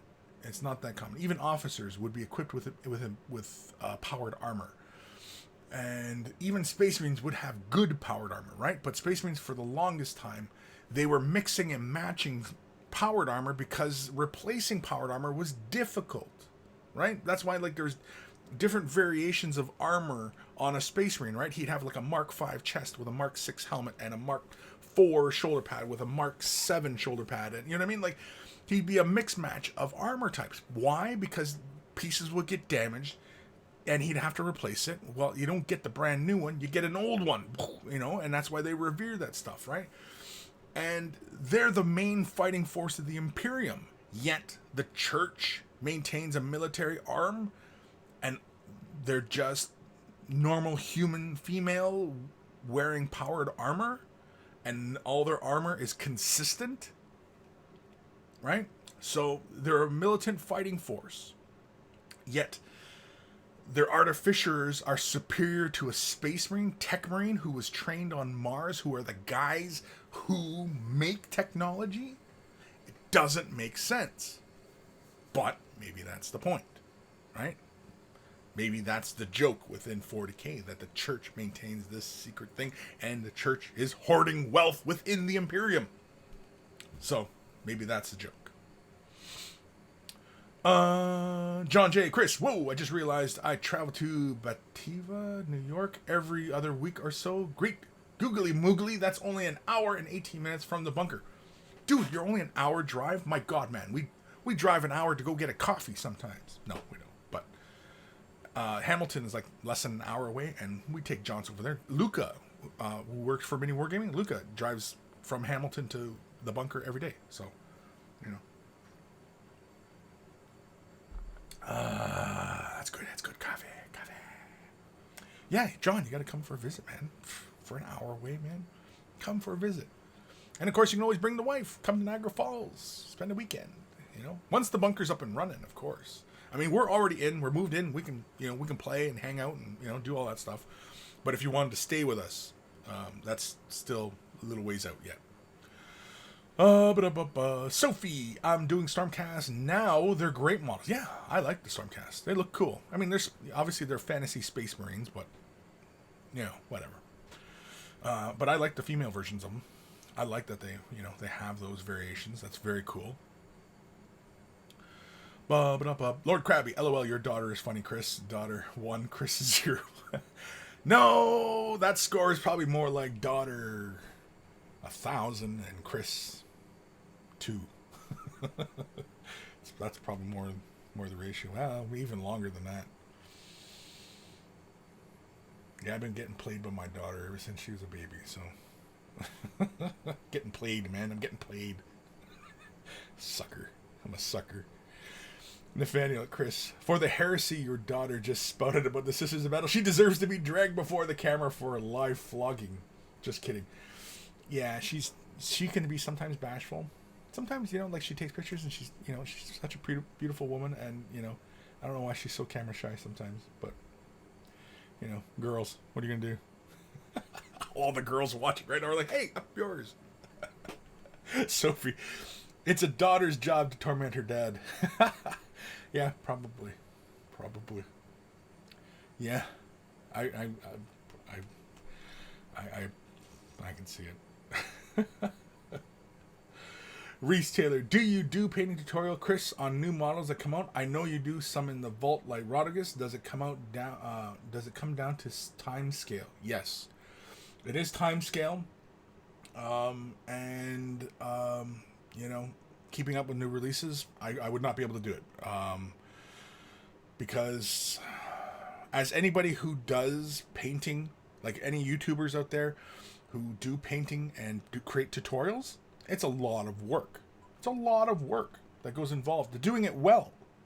It's a lot of work.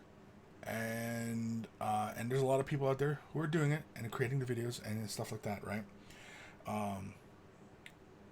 I have the fortune to be. This is my job, that I can sit down and do it 9 to 5 and pump out a whole bunch of videos, which is what are in the vault.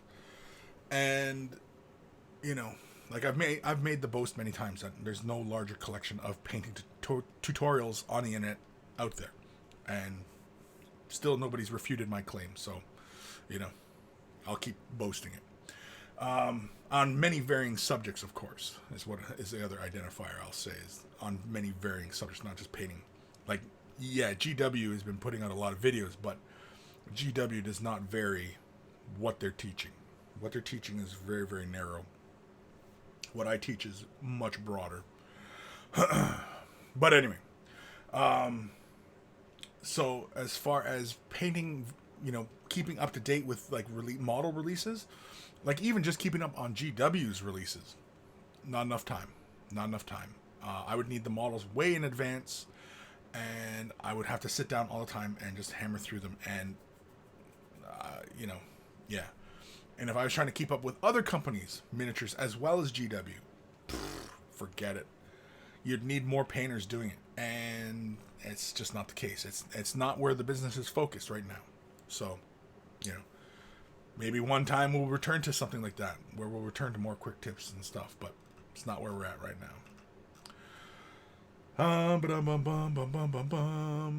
Dilgart. Kris, also see you in a couple weeks. May 24, coming to Battle Juice. Coming to Battle Juice? Okay, well, is it Dilgart? Is it Dilgart? Just let me know that this was you that I'm talking to right now. That, you know, don't just come to me, hi, Kris. We met before. We talked before. And I'll be like, okay. Because I won't have a clue. But if you say, I'm Dilgart, or whatever. I'm sure I'm saying your name wrong, but you know what? Name butcher. So, you know, that gives me that license. But anyway, coming to Battle Josh. Awesome.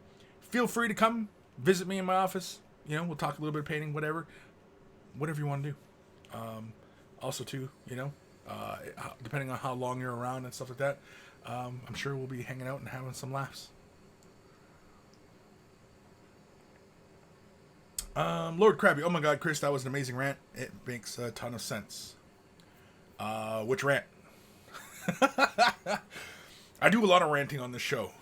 I might as well just change this show name to Way of the Rant. Lord Krabby, Hyper Kris, go. It's the coffee, man. It's the coffee. It's got me all fired up.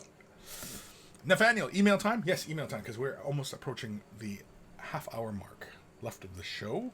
Raziel, Sister's Armor is basically similar to Inquisitor Power Armor, but it's not the same as Astartes. Form relevance is subjective. The lore is clear on the details of when and why Astartes armor changes.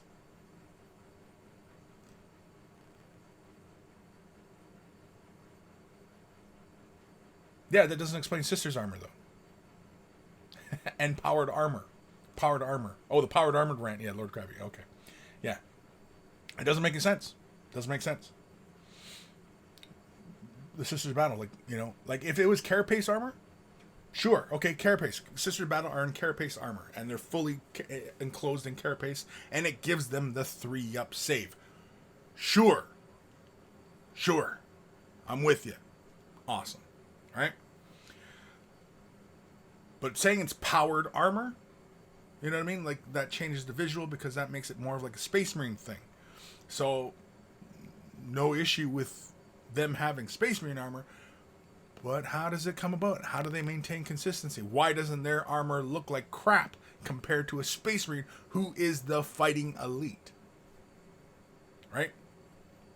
Space Marines, the fighting elite. It's like the Marines, you know, and a local church group who happens to be on neighborhood watch, and yet they have the same military tech, if not better than the Marines. SEAL Team 6, neighborhood watch, right? Doesn't make sense. Doesn't make sense. What the F, Lord Krabby? Especially since bolter porn is a thing. What? What? That's a big what? Bolter porn. You just hit me with some knowledge there. If that's a thing, is that a thing? Is that a thing? I don't understand if that's a thing. Is that a thing? Are you just having me on? Is that what it, like? You just are you playing with me? Like, what? Lord Krabby, so they need something to counter it. Counter bolter porn? What's the counter of bolter porn? You're talking all sorts of crazy crap now.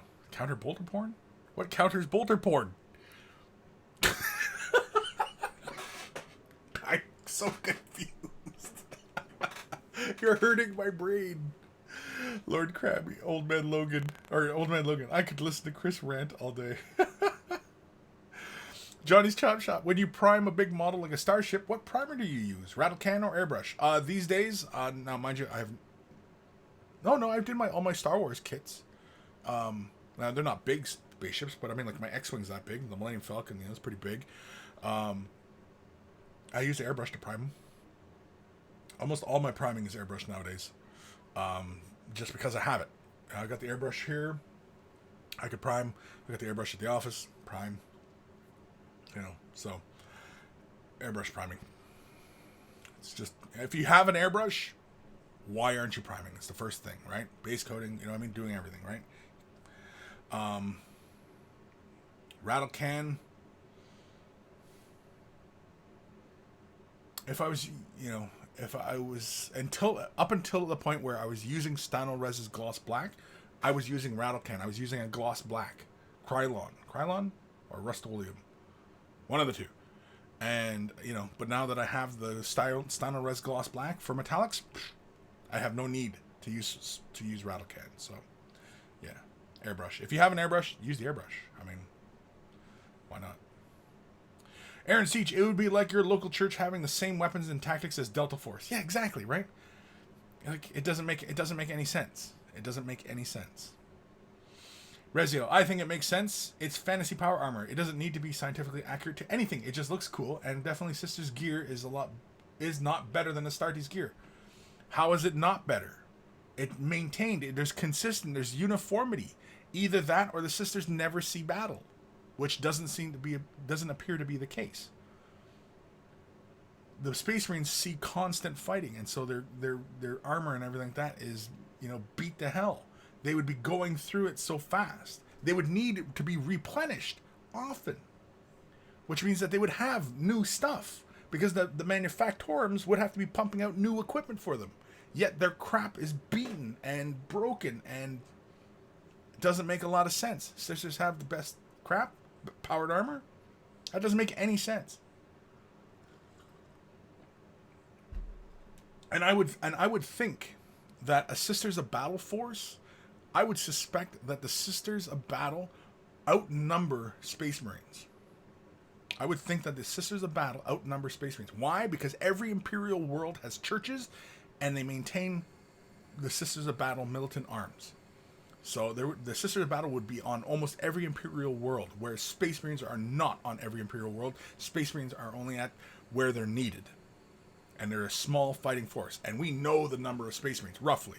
Right? It's only 1,000 men and 1,000 chapters. Now, Black Templars and other chapters probably exceed those numbers, but that's a very limited number of Marines, of men to be in positions of fighting, to be at battlefields, right? That's why it doesn't make sense that Space Marines are the poster child of Warhammer 40k, because they're so small, they're so limited, that it doesn't make sense for them to be at every battle.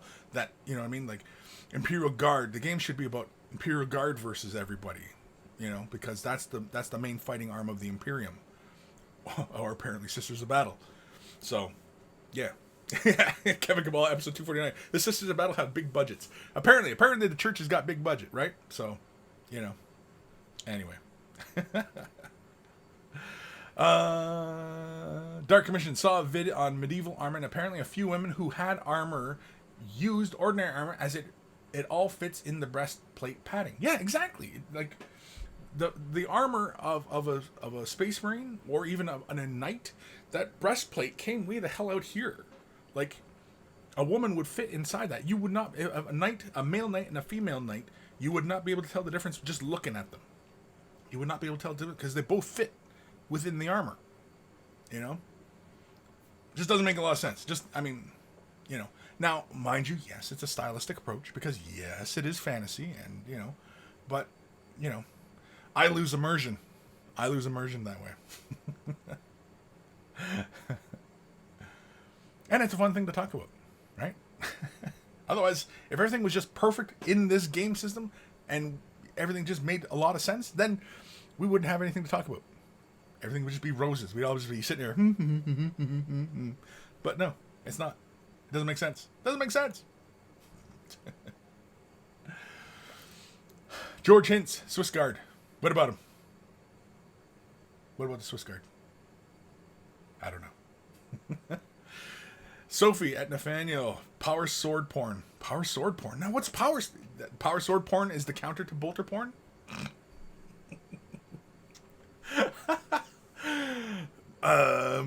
Is that a thing? Is bolter porn a thing? And is power sword porn the counter of bolter porn? My God, man. I mean, okay, because here comes the really dangerous one. What about power fist porn? I'm so kind of surprised nobody went there. Power fist porn.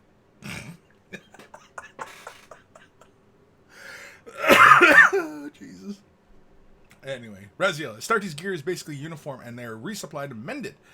I think you have a different perspective on the lore from me. Well, I've been following the lore since Rogue Trader. So, I don't know. You tell me. What do I got wrong? What stories have you been reading that describes Space Marine armor in Warhammer 40,000?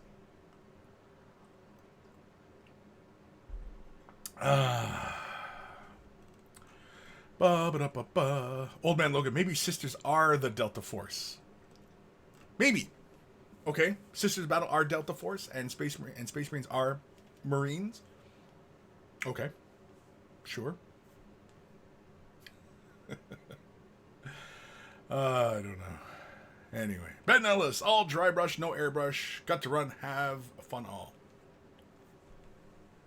Fire Drake 18, Salamanders and Iron Hands are artificers, and thus armor is not an issue. Vulcan lives. Okay, great. That still doesn't explain Sisters and the general militant arm of Marines. Reziel, check out the Shadeversity video. It's true that some armor looked like that, but I have zero issue with fantasized armor and do want to see it remain. What? What about the armor? I'm reading so many different comments. I don't know. I'm losing track of these multiple conversations. Dark Commission. I bet sisters would need different weaponry for every day of the week and be always asked, does my bum look big in this armor? Playing off the cliche of women in armor. I got it. Lord Krabby. That's Imperial Fist Friday night. Jeez. Nathaniel, prepare your butts. Power. For the Power Fist porn? Ben Ellis, Power Sword and Bolter porn. I've missed so much, but either way, they get the point. Power Fist. Aaron Siege, counter to Bolter porn. Nurgle Bum lubrication. No, I think that fits right in, buddy. I don't think that's the counter. Lord Krabby, no, Kris. Bolter is the nickname for Horse Heresy novels because it's so graphic. Bolter is the nickname for Horse Heresy novels?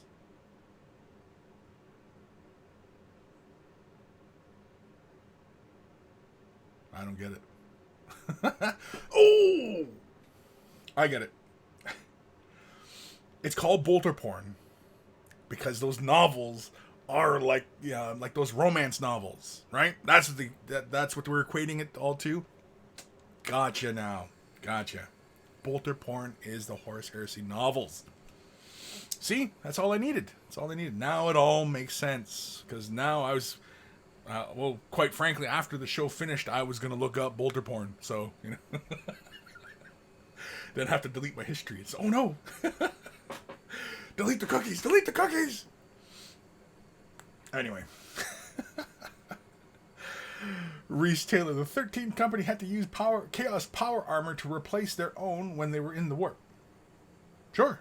But I mean, the 13th company is kind of a splinter group, right? They're like, you know, some rogues. They're not the main fighting arm, right? Because, I mean, to Space Marines, to maintain 1,000 Space Marines, you probably need at least 10 times that many people in auxiliary fashion to maintain that fighting arm. I'm sure the military has some ratio of what you need per fighting person to how many auxiliary people need to keep that fighting person fighting, right? I'm sure the military already has that ratio. I'm sure some of you guys who have served probably already know what that ratio of auxiliary people to actual fighting people you need to maintain an army, right? I'm sure that number exists. And if you think about Space Marines, you know, there's only 1,000 of them. Well, imagine how many auxiliary there have to be to maintain that fighting force. So imagine how vast the Sisters of Battle would be.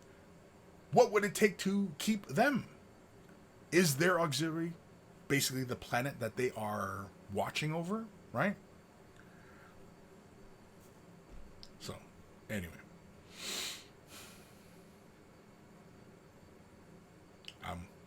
I'm lost in these comments. Rezia, Kris, Astartes armor is awesome. They only scrounge and get worn out when they are cut off from supplies of their larger organizations. They are resupplied by Forge Rules and their own chapters. No, they're not. Artificers have to replace the armor. They don't know. That's the whole point of Warhammer 40,000. They don't know how to fix their technology. That's why the STC systems are so important to them, because they don't know. They've lost the technology. It's the dark age of technology. They don't know how to make new suits. Only the manufactorums on Mars know how to do it.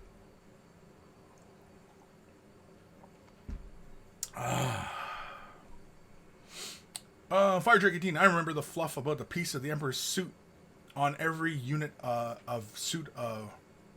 every suit of armor in the the Crux Terminatus, the symbol of Terminators.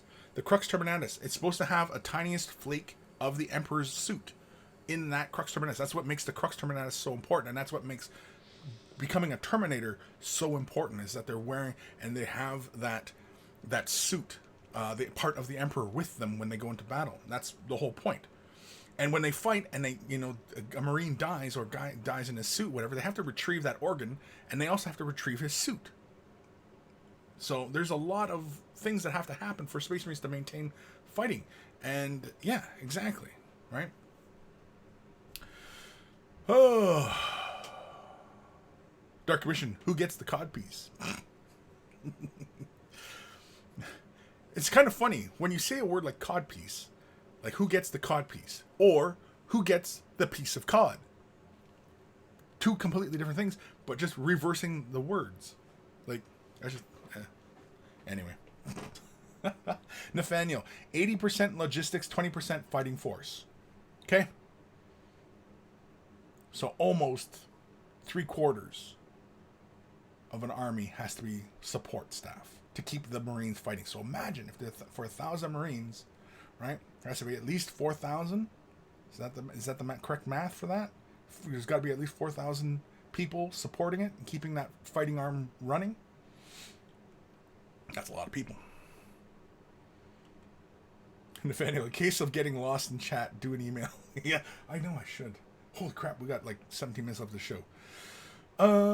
Ben Ellis, no idea on the ratio, but there is so many people to maintain aircraft. Yeah, exactly, right? And oh yeah, that's another one, right? So there has to be a certain amount for the fighting force, right? Now, I don't know if the soldiers and, the tanks and planes and things like that, and again, but yeah, exactly. Like the aircraft normally split into two main types of people, mechanical and electrical, right? Exactly. So Rezio, that's actually untrue. What is Call making then? He's making Primaris armor. He's making Primaris Marines. He's making a whole new thing. He has been sitting on it for 10,000 years, making this grand design to make Primaris Marines. Like, that's just retconning fluff. That's just from retconning there. To make this new scale of Marine fit into the game system.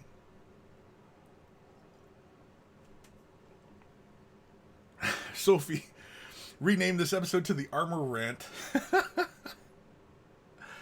Aaron Seach, a whole lot of rules for people who worship a chair. Yeah.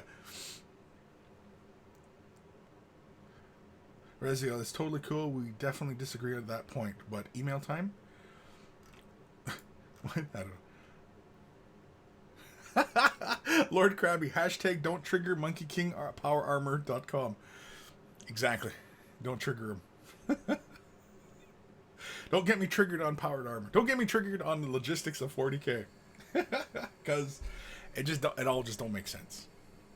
Obviously, everything about 40K, warfare in the 41st millennium, it doesn't make a lot of sense, right?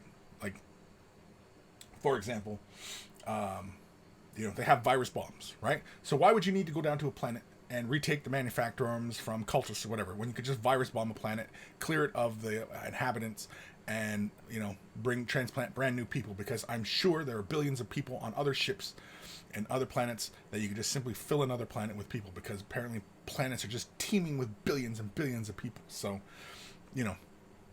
all you gotta do is press gang all those sheep into a cattle cart and bring them to a new planet. All right. What makes the Imperium fantastic is not the fighting force that it has, not the technology that they have or don't have. It is the human resource.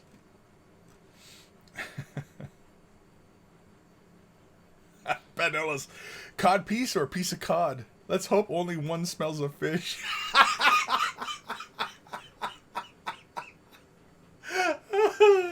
Oh, man.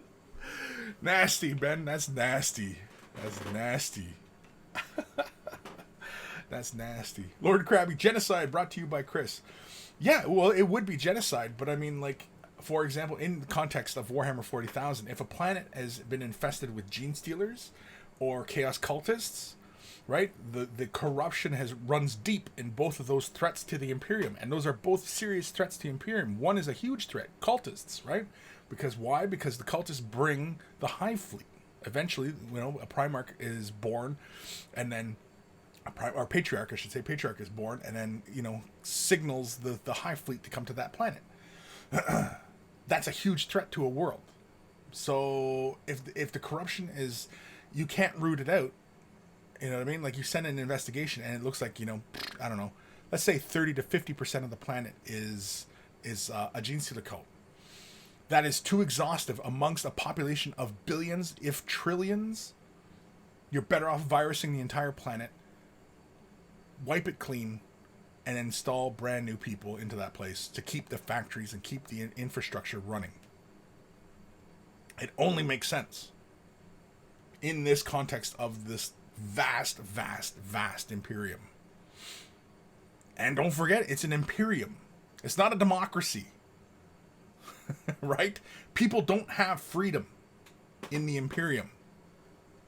We all would not want to live in the Imperium.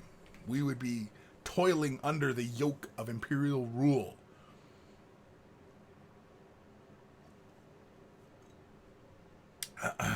Aaron Seach, but how much would they really maintain their vehicles?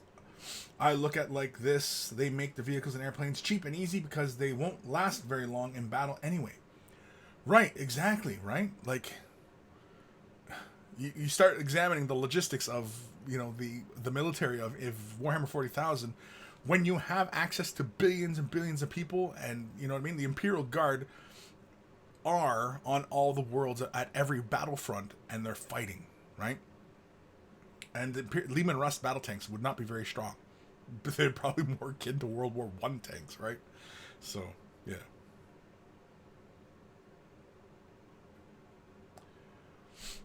Reziel, I know the answer to that one. The virus bombs kill even soil bacteria, and the combustible byproduct of the bio breakdown eventually cause the atmosphere to basically explode. Sure. It all depends. I mean, do they have one virus bomb, or are there many varying degrees of virus bombs? Because if you make a nuclear weapon, you can make it to a varying degree of lethality. If you can create a virus weapon, right? Because, we know they can tailor a virus in Warhammer 40,000 because the Death Watch have explosive rounds and then virus rounds, and, and they have things that target specific things. So we know they have the ability to target specific things. So a virus bomb isn't just an all-encompassing. To exterminate a world, yeah, the virus eater, right? Or virus, is that what it's called? The virus eater? Anyway, the exterminatus virus bomb. Sure, right? It kills everything because you basically just wipe the entire planet clean. But I'm sure that they have weapons where you just, you kill a population, right? I'm sure they have a weapon that can just kill just the human population. So, anyway. Lord Krabby, yeah. Planet's pretty much fed. Makes sense. Still sad, though. Waste of meat. Sure. If you're a Tyrannid. George! Nuke from orbit. Yeah, nuke them from orbit. Or just, the whole point of virusing a planet, though, is to save the infrastructure of the planet, right? If it's a manufacturer, or it's a starport, or, it's a part of the infrastructure of the system to keep the Imperium running. It's a delivery point, it's a way station, it's a warehouse. Who knows what the hell the planet is supposed to be, its duty is to the Imperium. But the people are the resource that keeps it all running, right? And a nuclear weapon would just destroy everything, right? But a virus weapon would just wipe the population out. You bring fresh people in because that's the resource of the Imperium, and you just repopulate it, and you keep the wheels of the Imperium running.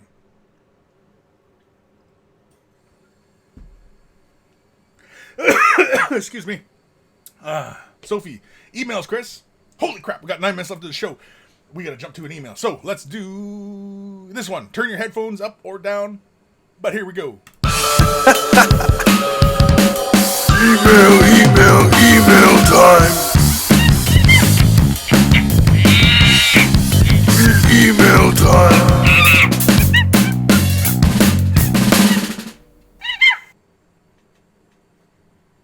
Oh, is that it? This one is from... Oh, is it still running? No.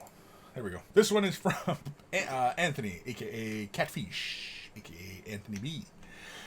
Greetings, great and powerful monkey lord. Here I present to you my great unclean one, Rotigus. As I said before, I struggle with the eye, but the overall looks pretty good in my book. Let me know what you think and what I should do on the model to really take it over the top. And remember, shotgun beers. I am going to have to create a clip of me shotgunning beers. Just to shut Anthony up about it. Just to shut him the hell up. Can I zoom in? Yay! Oh, for Fritz's sakes. I thought he was going to get the zoom in. I love the base. I love that he's, surrounded by bubbling plague all around him. He's got a little tuft of ground underneath him. It's pretty hilarious. I like colors. I wish I could zoom in on this eye a little bit better. Will this clear the resolution? Will this... Oh, it looks all pixelated. Anyway. I'm digging it.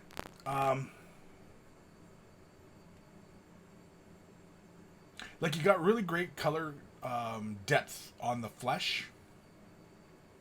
And I think I would have liked to see a bit of that skill on the tentacles and the guts.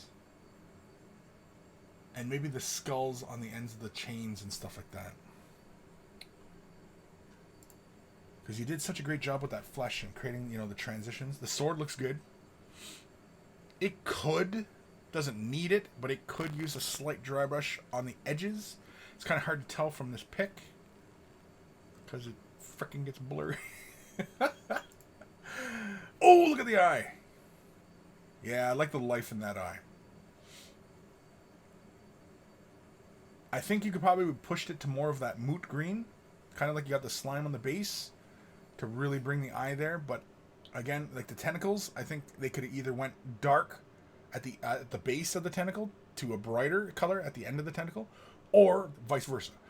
Dark at the end of the tentacle and getting brighter towards the base. Either way, just do that for all the tentacles, kind of thing. I like the what you got going on with the fat in the wounds, the separation of the skin's fat and the organs. I like that yellow tinge in there, and I like that separation of the brighter color. It looks like maybe it was a shade wash, or you did like Screamer Pink first and then laid that yellow in. Either way, it looks really good. I like it.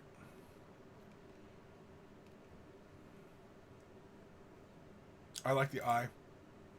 Ooh, look at this. Did you magnetize it? Is it the same model, or did you buy 3 of the same kit? Sorry, I'm looking for a common element. Yeah, it's the same kit. You just switched out his head and his hands. Very cool. Yeah, his weapons here look really good. See, like what you did on his broken blade or his sword hand. I'd like to see that on the other sword. His antlers. You could have created some transition in there. I've shown a few times of creating that kind of look of getting darker out towards the ends of the antlers. If that was something you wanted to do. Because, you got really great detail going on the flesh. And I think, bring it, because you initially stated bringing it over the top. And so, these are the kind of things I think of that I would like to see, or if I got the model to this point, where I would go. And, that's kind of where I would go. That's really good. Again, I think Rodika's eye should be like a bright green. Even the hand face, whatever that is, kind of a bright green. just to bring some attention to it.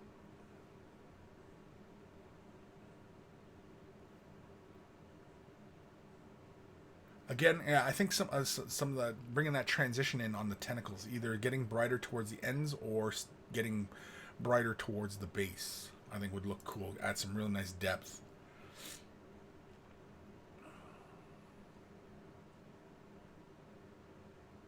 Or you're done with it. You're done with it. You're not going any further. In which case, nice job, really good. But yeah, I mean. The question was where to go brighter. Yeah, I think the intestines, I would probably bring them up a little bit more. Here's a good picture of close in of the. I almost said intestines. Yeah, that's kind of closer, I suppose. Yeah, I'd probably brought a little bit. Like I would probably take whatever this base tone was, or whatever your last highlight tone was. And add like a little bit of pallid witch flesh, and then add another highlight in there just to make it a little bit brighter. Because oftentimes intestines and stuff like that aren't this bright red; they're often very pale. But really good job, Anthony. Awesome work. Thank you for the update on your model. Very, very cool. Yeah, that's pretty much just where I would go with it, I think. Couple of those things. Chat. Anything else in the chat? G squared, Kris, you need a cough button. Yeah, but sometimes I don't know when I'm going to cough. I just don't know.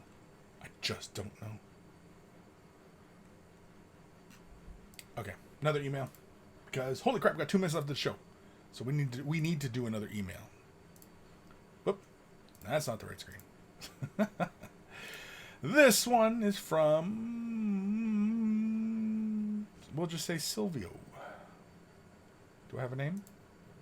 Silvio.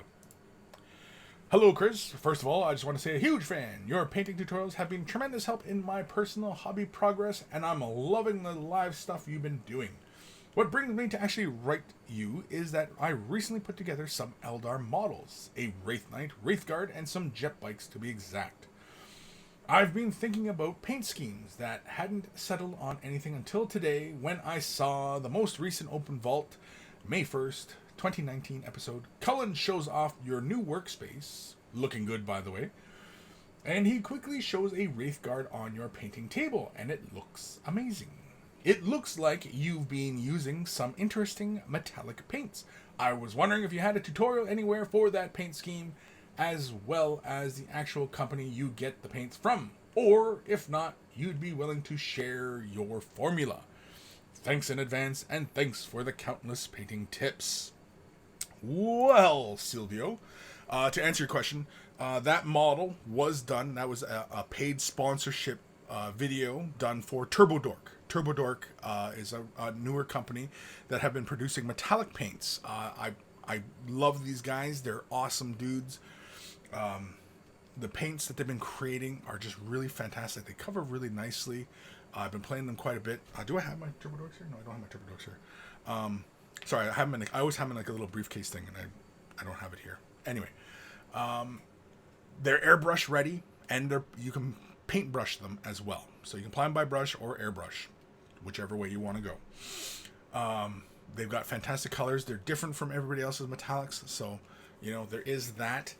They have a really wonderful metallic red. They got 2 metallic reds. One's a darker red and one's a bit brighter red. And actually, you could probably, bring that up. So, that model, the Wraithguard model, that was used. Metallics were used for the body. Metallics were used for the swords, the blades of the swords, and metallics were used for the head. And so, like I said, it was a sponsored video. The tutorial for that, and it is a tutorial, and it will be coming out soon. I'm not sure. I create the stuff. Did I put it in the schedule? Oh, you know what? I forgot to put it in the scheduler. Oops. My bad. And if anybody from work is listening, my bad. I forgot to put it in the scheduler. So, yeah. But otherwise, yeah. So it'll be, I think it's like a 10-minute long video where I'm basically rambling on about, what I'm doing and what I've done and where I'm going. And I show various ways of using the metallics. I actually show applying it by airbrush, applying by regular paintbrush. I show some 2-brush blending. I don't know if I show any glazing with it. I might show a bit of glazing with it. Do I dry brush with it? You know what? I don't even know if I dry brush with it. I could have showed some dry brushing with it. I thought I did. I can't remember now. I just made it like this week. I can't remember. But anyway, yeah. So that is the company's TurboDork. TurboDork.com. Check them out. They got some fantastic metallics. They're based out of the U.S. In California, I do believe. But they also have a brand new distributor in the U.K. So anybody in Europe who wants to get their hands on some TurboDork, there is a distributor. Exit 23 Games, I think, or 23 Exit 23 Games, I believe, is the retailer who is selling TurboDork. I believe they're in the UK. Now, I'm pretty sure it's the UK. Exit 23 Games, I think, is who they are. So if you're in the UK and you want to get your hands on some TurboDork, apparently these guys have been selling it, so you can get a hold of them. I think they might have a website. I don't know. I don't have links for that. But yeah. So check them out. TurboDork, fantastic colors, really fun. They got the color shifts and they got regular metallics. And this video was created to showcase their metallic paints. And it was using their metallic red multi-pass. I use blue steel or cold steel? Blue steel, I think. Blue steel and pearly gates. I use Curco,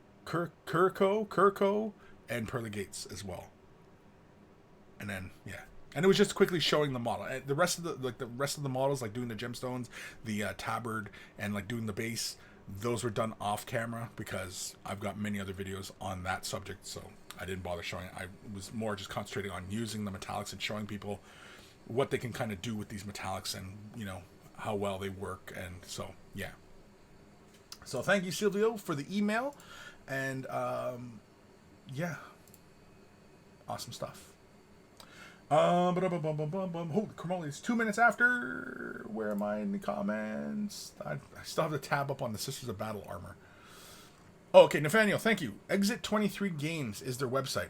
So yeah, for anybody in Europe or in the UK, I guess. I don't know if anybody in France is looking for this. I don't even know if anybody in France is listening to me, but anyway, Exit 23 Games, they're apparently carrying TurboDork, so contact them and let them know that you want some TurboDork. You want some TurboDork, damn it.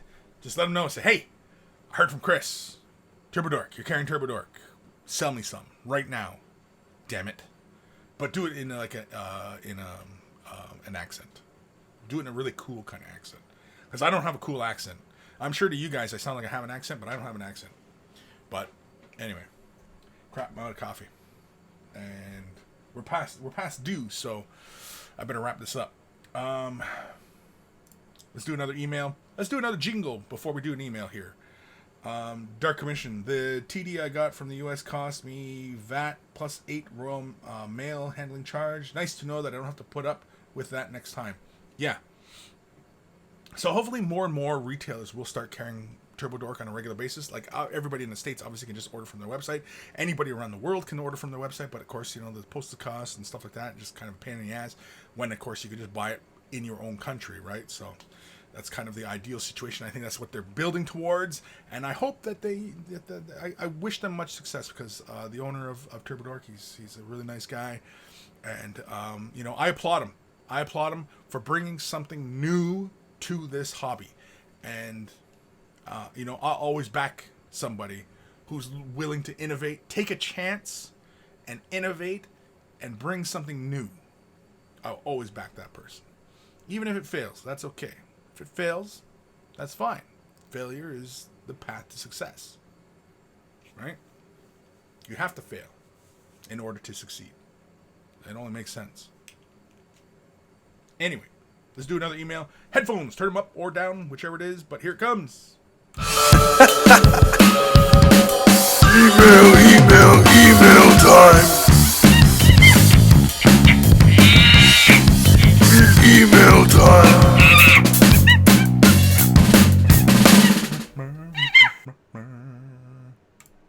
This one is from our good buddy Raziel. Hello again this week, Monkey Lord. Raziel once again here has something to share. Been working on this custom demon prints for my own Death Guard army off and on. Haven't changed anything since the pics here, but there are a couple of things I want to do. I want to soften the transition on the black highlights, add some interest to smaller arms, and add some type of color or effect to the chest detail. Comments and suggestions appreciated. And so let's have a look. And this is a lot of fun. Let me switch cameras here. Let's go this one. There we go.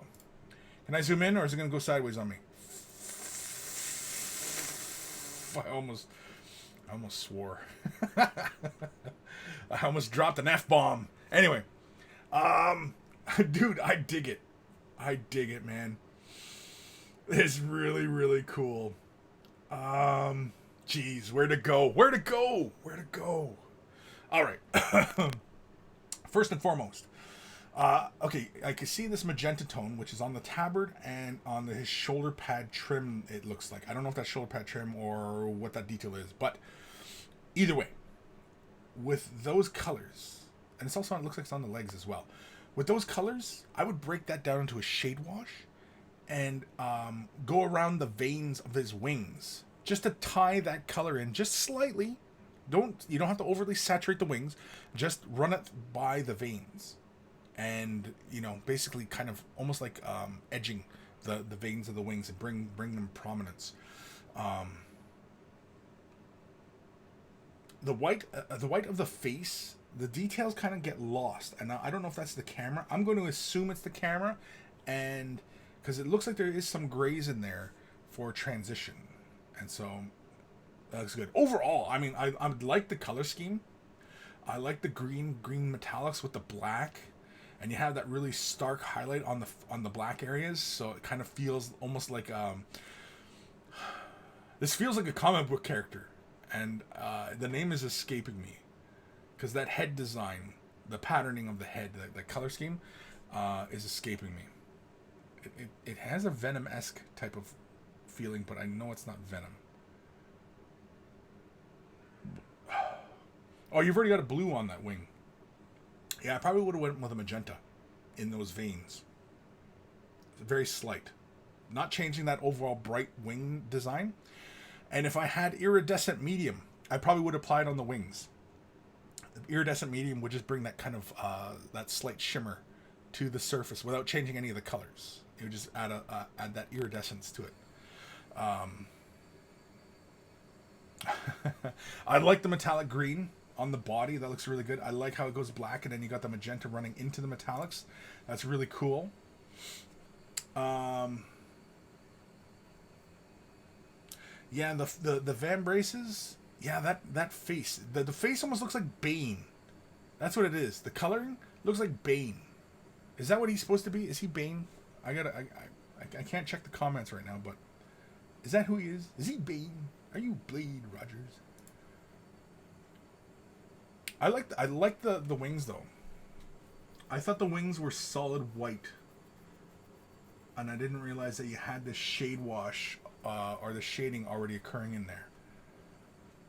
I do like it, but I think if again, I'm speaking as if I was painting this, I think I would have went with a slight magenta in those recesses to bring the veins out.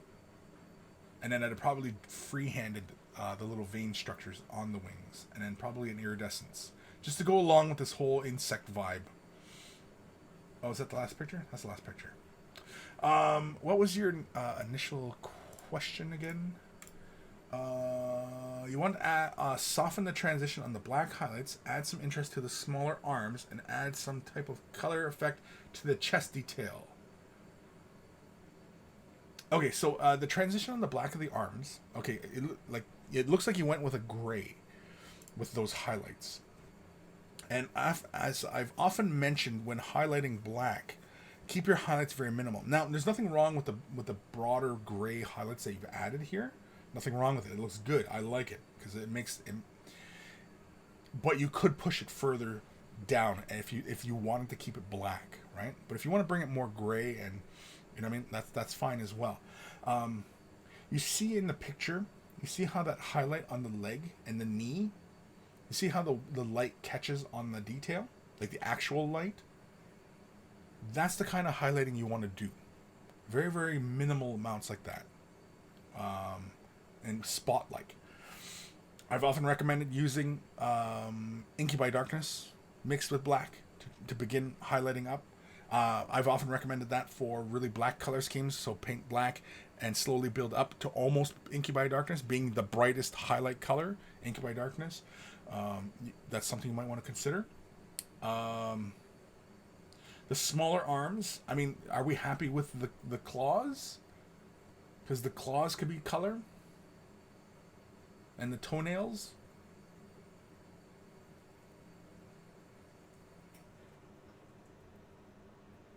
The claws, you could, if you want, the claws could transition from black to that magenta color, to the pink color.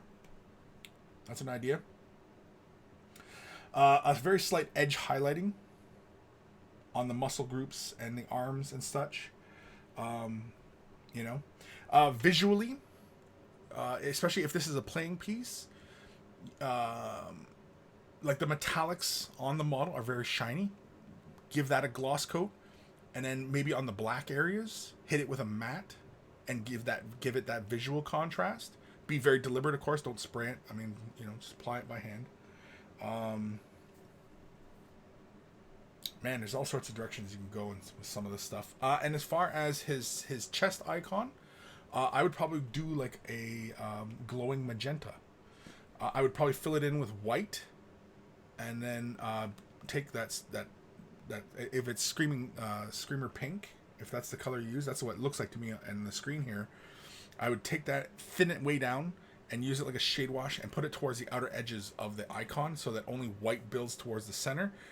Or vice versa, you could build a deeper color and build white out towards the arrow points. Either way, create a transition like that. And same with the icons on his van braces, right? I see you've done them as green. That's fine as well. You could do that as well on his chest. You could do it in green. Just do it as a bright green, right? Like going to like moot green or yellow. That's also possible. Or do it to white, whichever way. Whatever you're feeling. Yeah, I'd probably do it in a magenta just to bring it out. And same with the van brace ones. I would have probably done them as magenta as well. I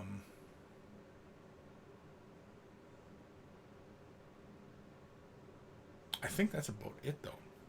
Was that all the comments we had for that? Yeah. So, hopefully, Reziel, that kind of helps. Hopefully, hopefully it helps.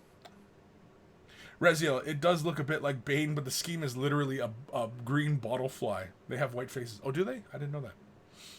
It looks like Spawn to me. Yeah, Ronnie Sugden, yeah. G squared Bug Bane. It's Bug Bane.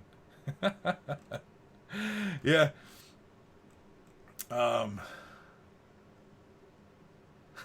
Blores 99. I almost died from this jingle. Yeah, sorry. That's why I warn you. Turn your speakers up or down. Because here it comes. Yeah, it is okay, Reziel. It is Screamer Pink. Matches Death Guard colors. That's why I chose it. Okay, yeah.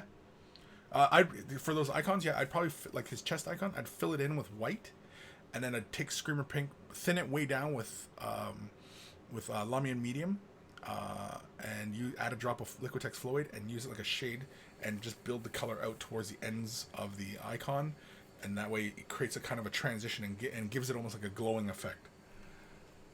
Something to try. But yeah, I mean, like, again, you could also do it in green. Nothing wrong with doing it in green. I'm just looking at the picture again.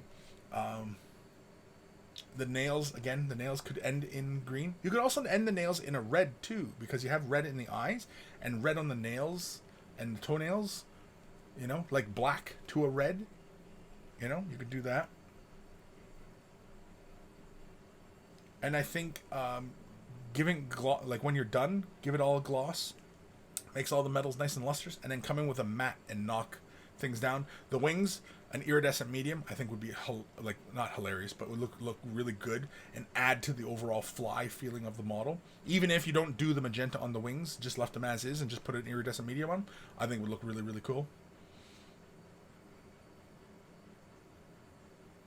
Yeah, because like the cloth that's hanging from his legs, I see like a lot of the ambient light reflecting off of it. and I think I would rather see it not look so shiny. I'd rather see it look matte. But I didn't know what the flesh areas, like his thighs and his biceps and stuff like that. That's not his bicep, I realize, but you know what I mean. I don't know if you want those shiny or if you want them to feel more like a fly, where they have like hairiness and it's more of a matte appearance, right?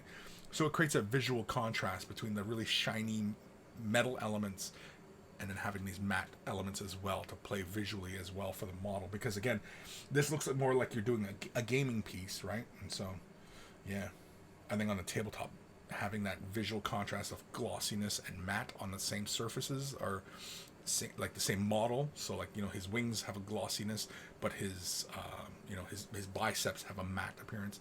The metallic of his body has a nice shiny metallic, but his hands have a matteness, but maybe the nails stay glossy, right? And that would all help create that visual feeling on the model. The wings do have color shift on them. Oh, really? Is that a color shift paint you use like in the recesses, or because it looks broadly white? Let me go back to the other one here.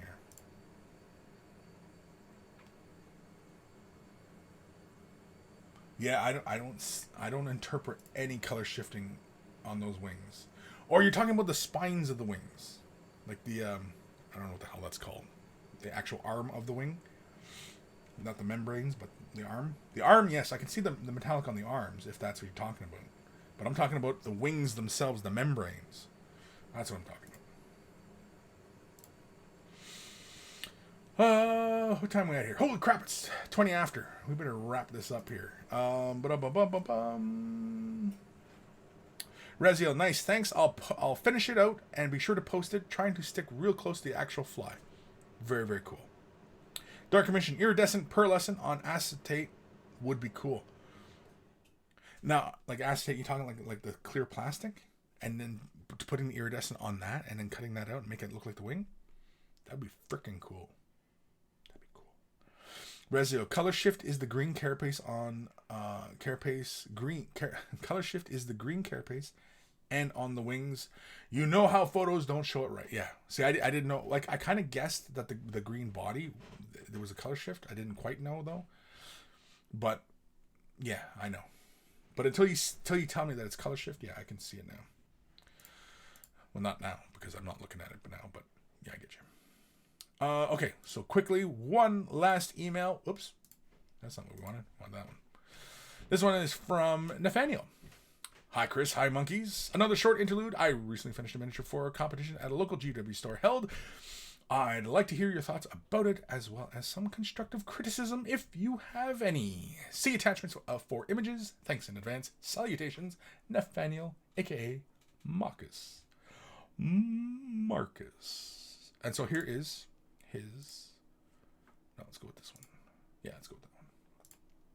So here is his model. Really nice. Interesting color scheme. The blue, I feel, is a little bit too vibrant. I think more of a softer... But, I mean, that could be just my bias for more pastel-y type of color schemes for slant edge models.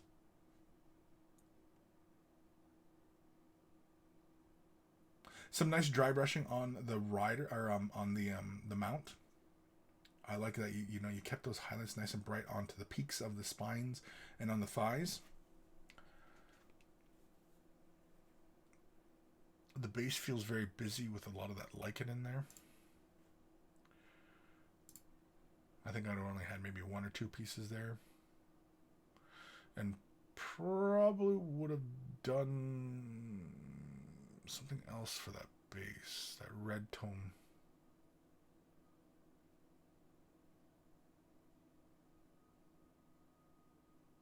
I like the mount. The mount is really good. The rider, yeah, she feels very vibrant blue. I don't know if I'd have went with that. I'd have probably pulled it back a bit. Not so vibrant. More pastel. Create a bit of separation other than visually like, because like both the mount and rider are very, very saturated. And the base has a lot going on as well. I like that little transition of the yellow and the purple in the eye. I like that. The hair color, I'm not sure I would want that with that hair color either.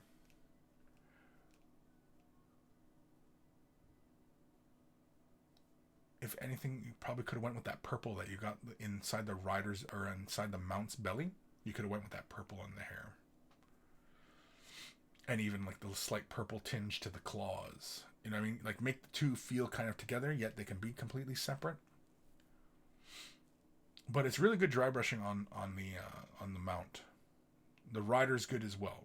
Like I can see you create some transitions going on. You can see where you placed brighter highlights and such on other areas. Don't get me wrong, this is a pretty darn good tabletop paint job. As far as competition pieces are concerned, I'm sure you probably did well.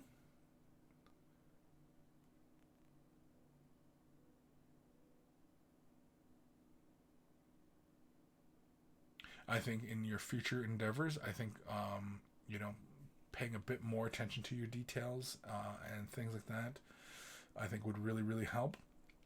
What really looks really great to me, which I think is a total win, which scores a lot of points, is that mount's head. That head is just really cool looking.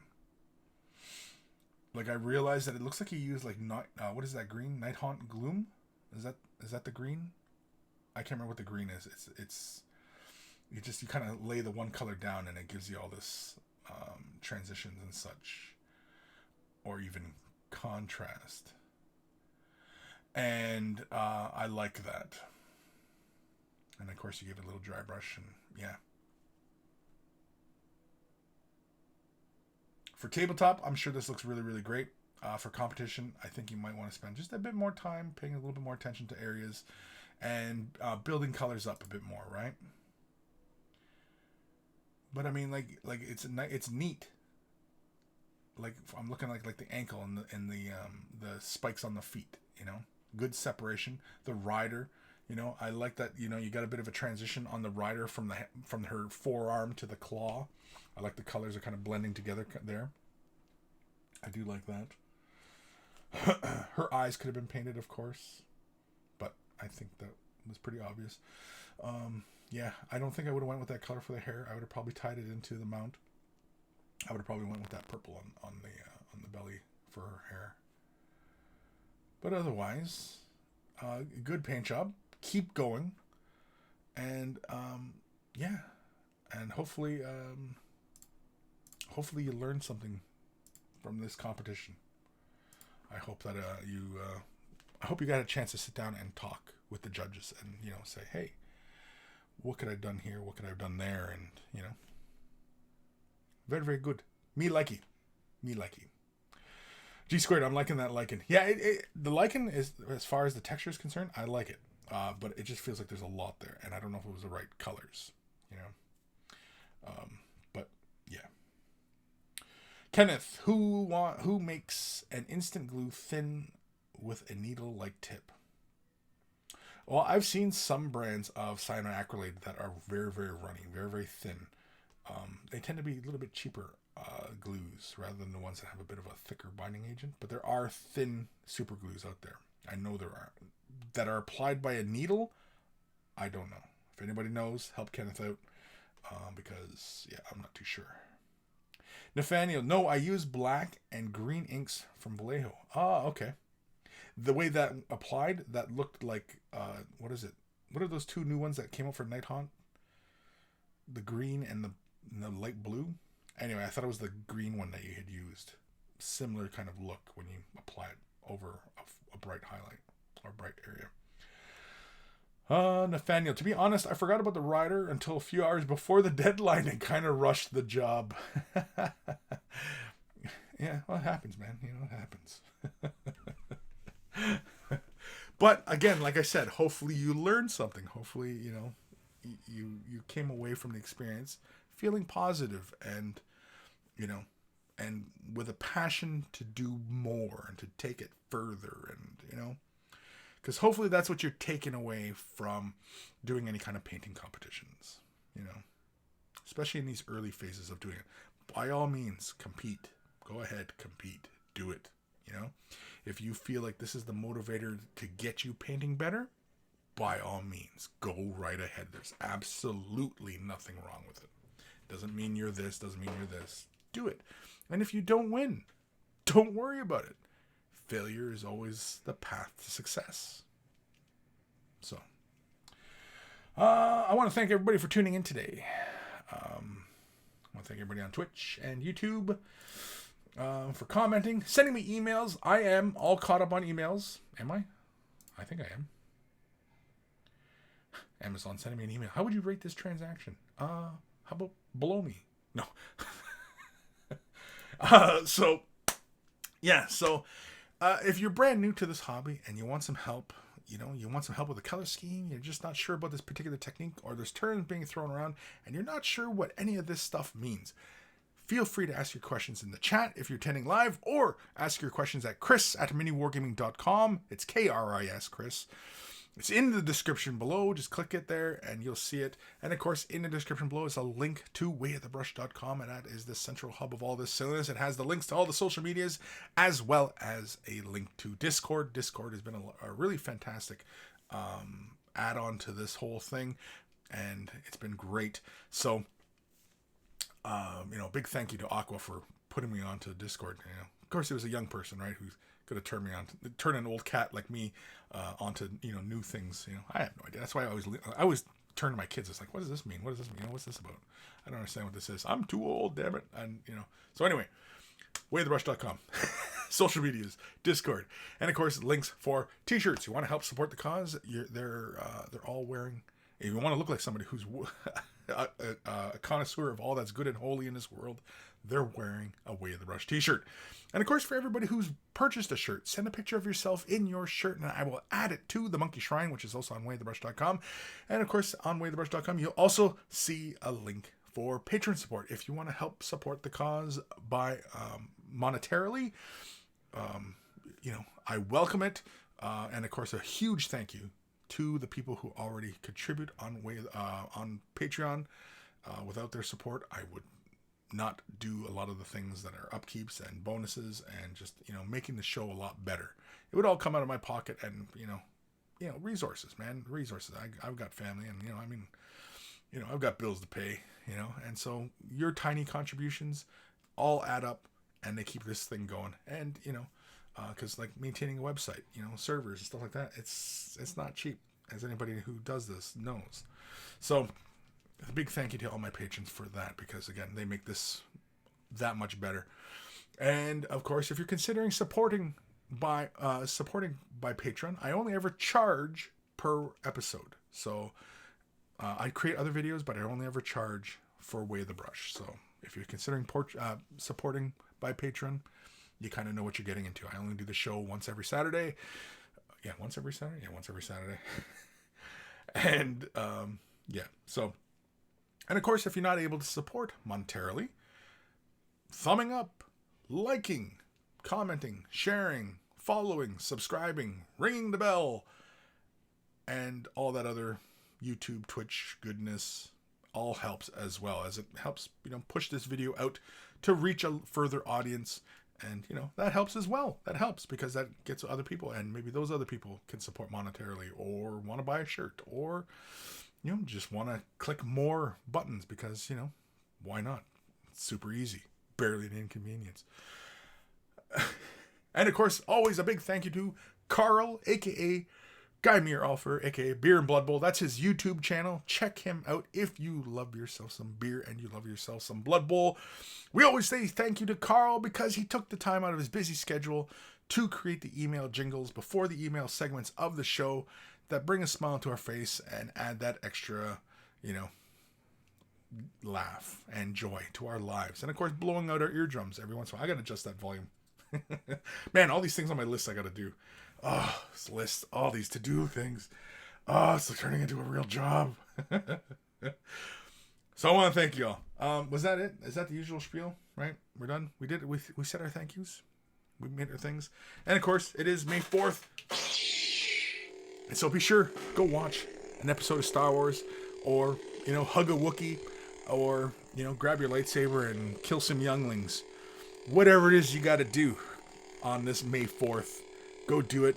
Enjoy some Star Wars, or if you can't stand Star Wars, go watch some Lord of the Rings, because Lord of the Rings are great movies as well.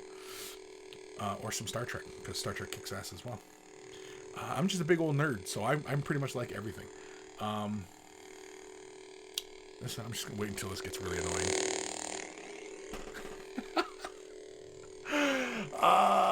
What else? There's something else I'm forgetting. There's something I'm forgetting.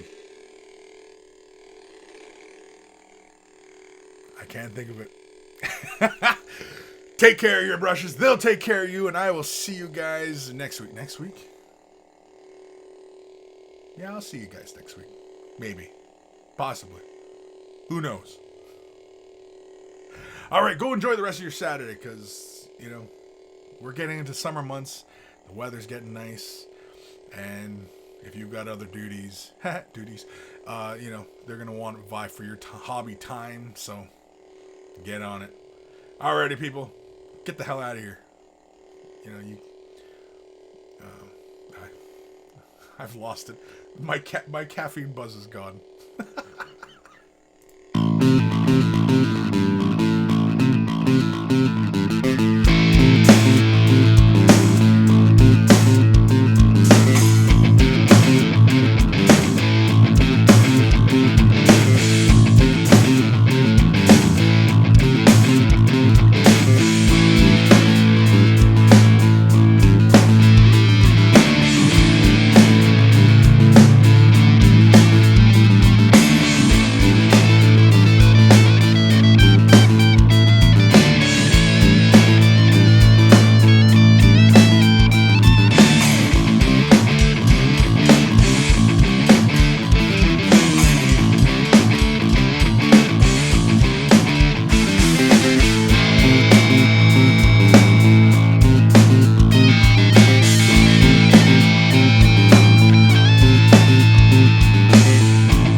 Jeez.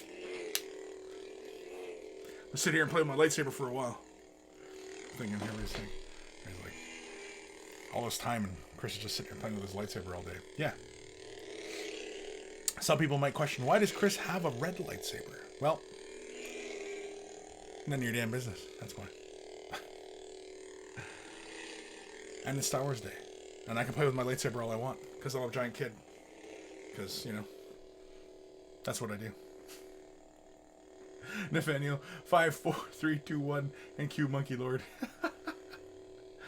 Fire Drake, I'll see you, but you won't see me. Ooh, sounds ominous. Sounds very ominous. Yeah, so I gotta be mindful of where I swing this thing, otherwise I'll end up taking my stuff out. And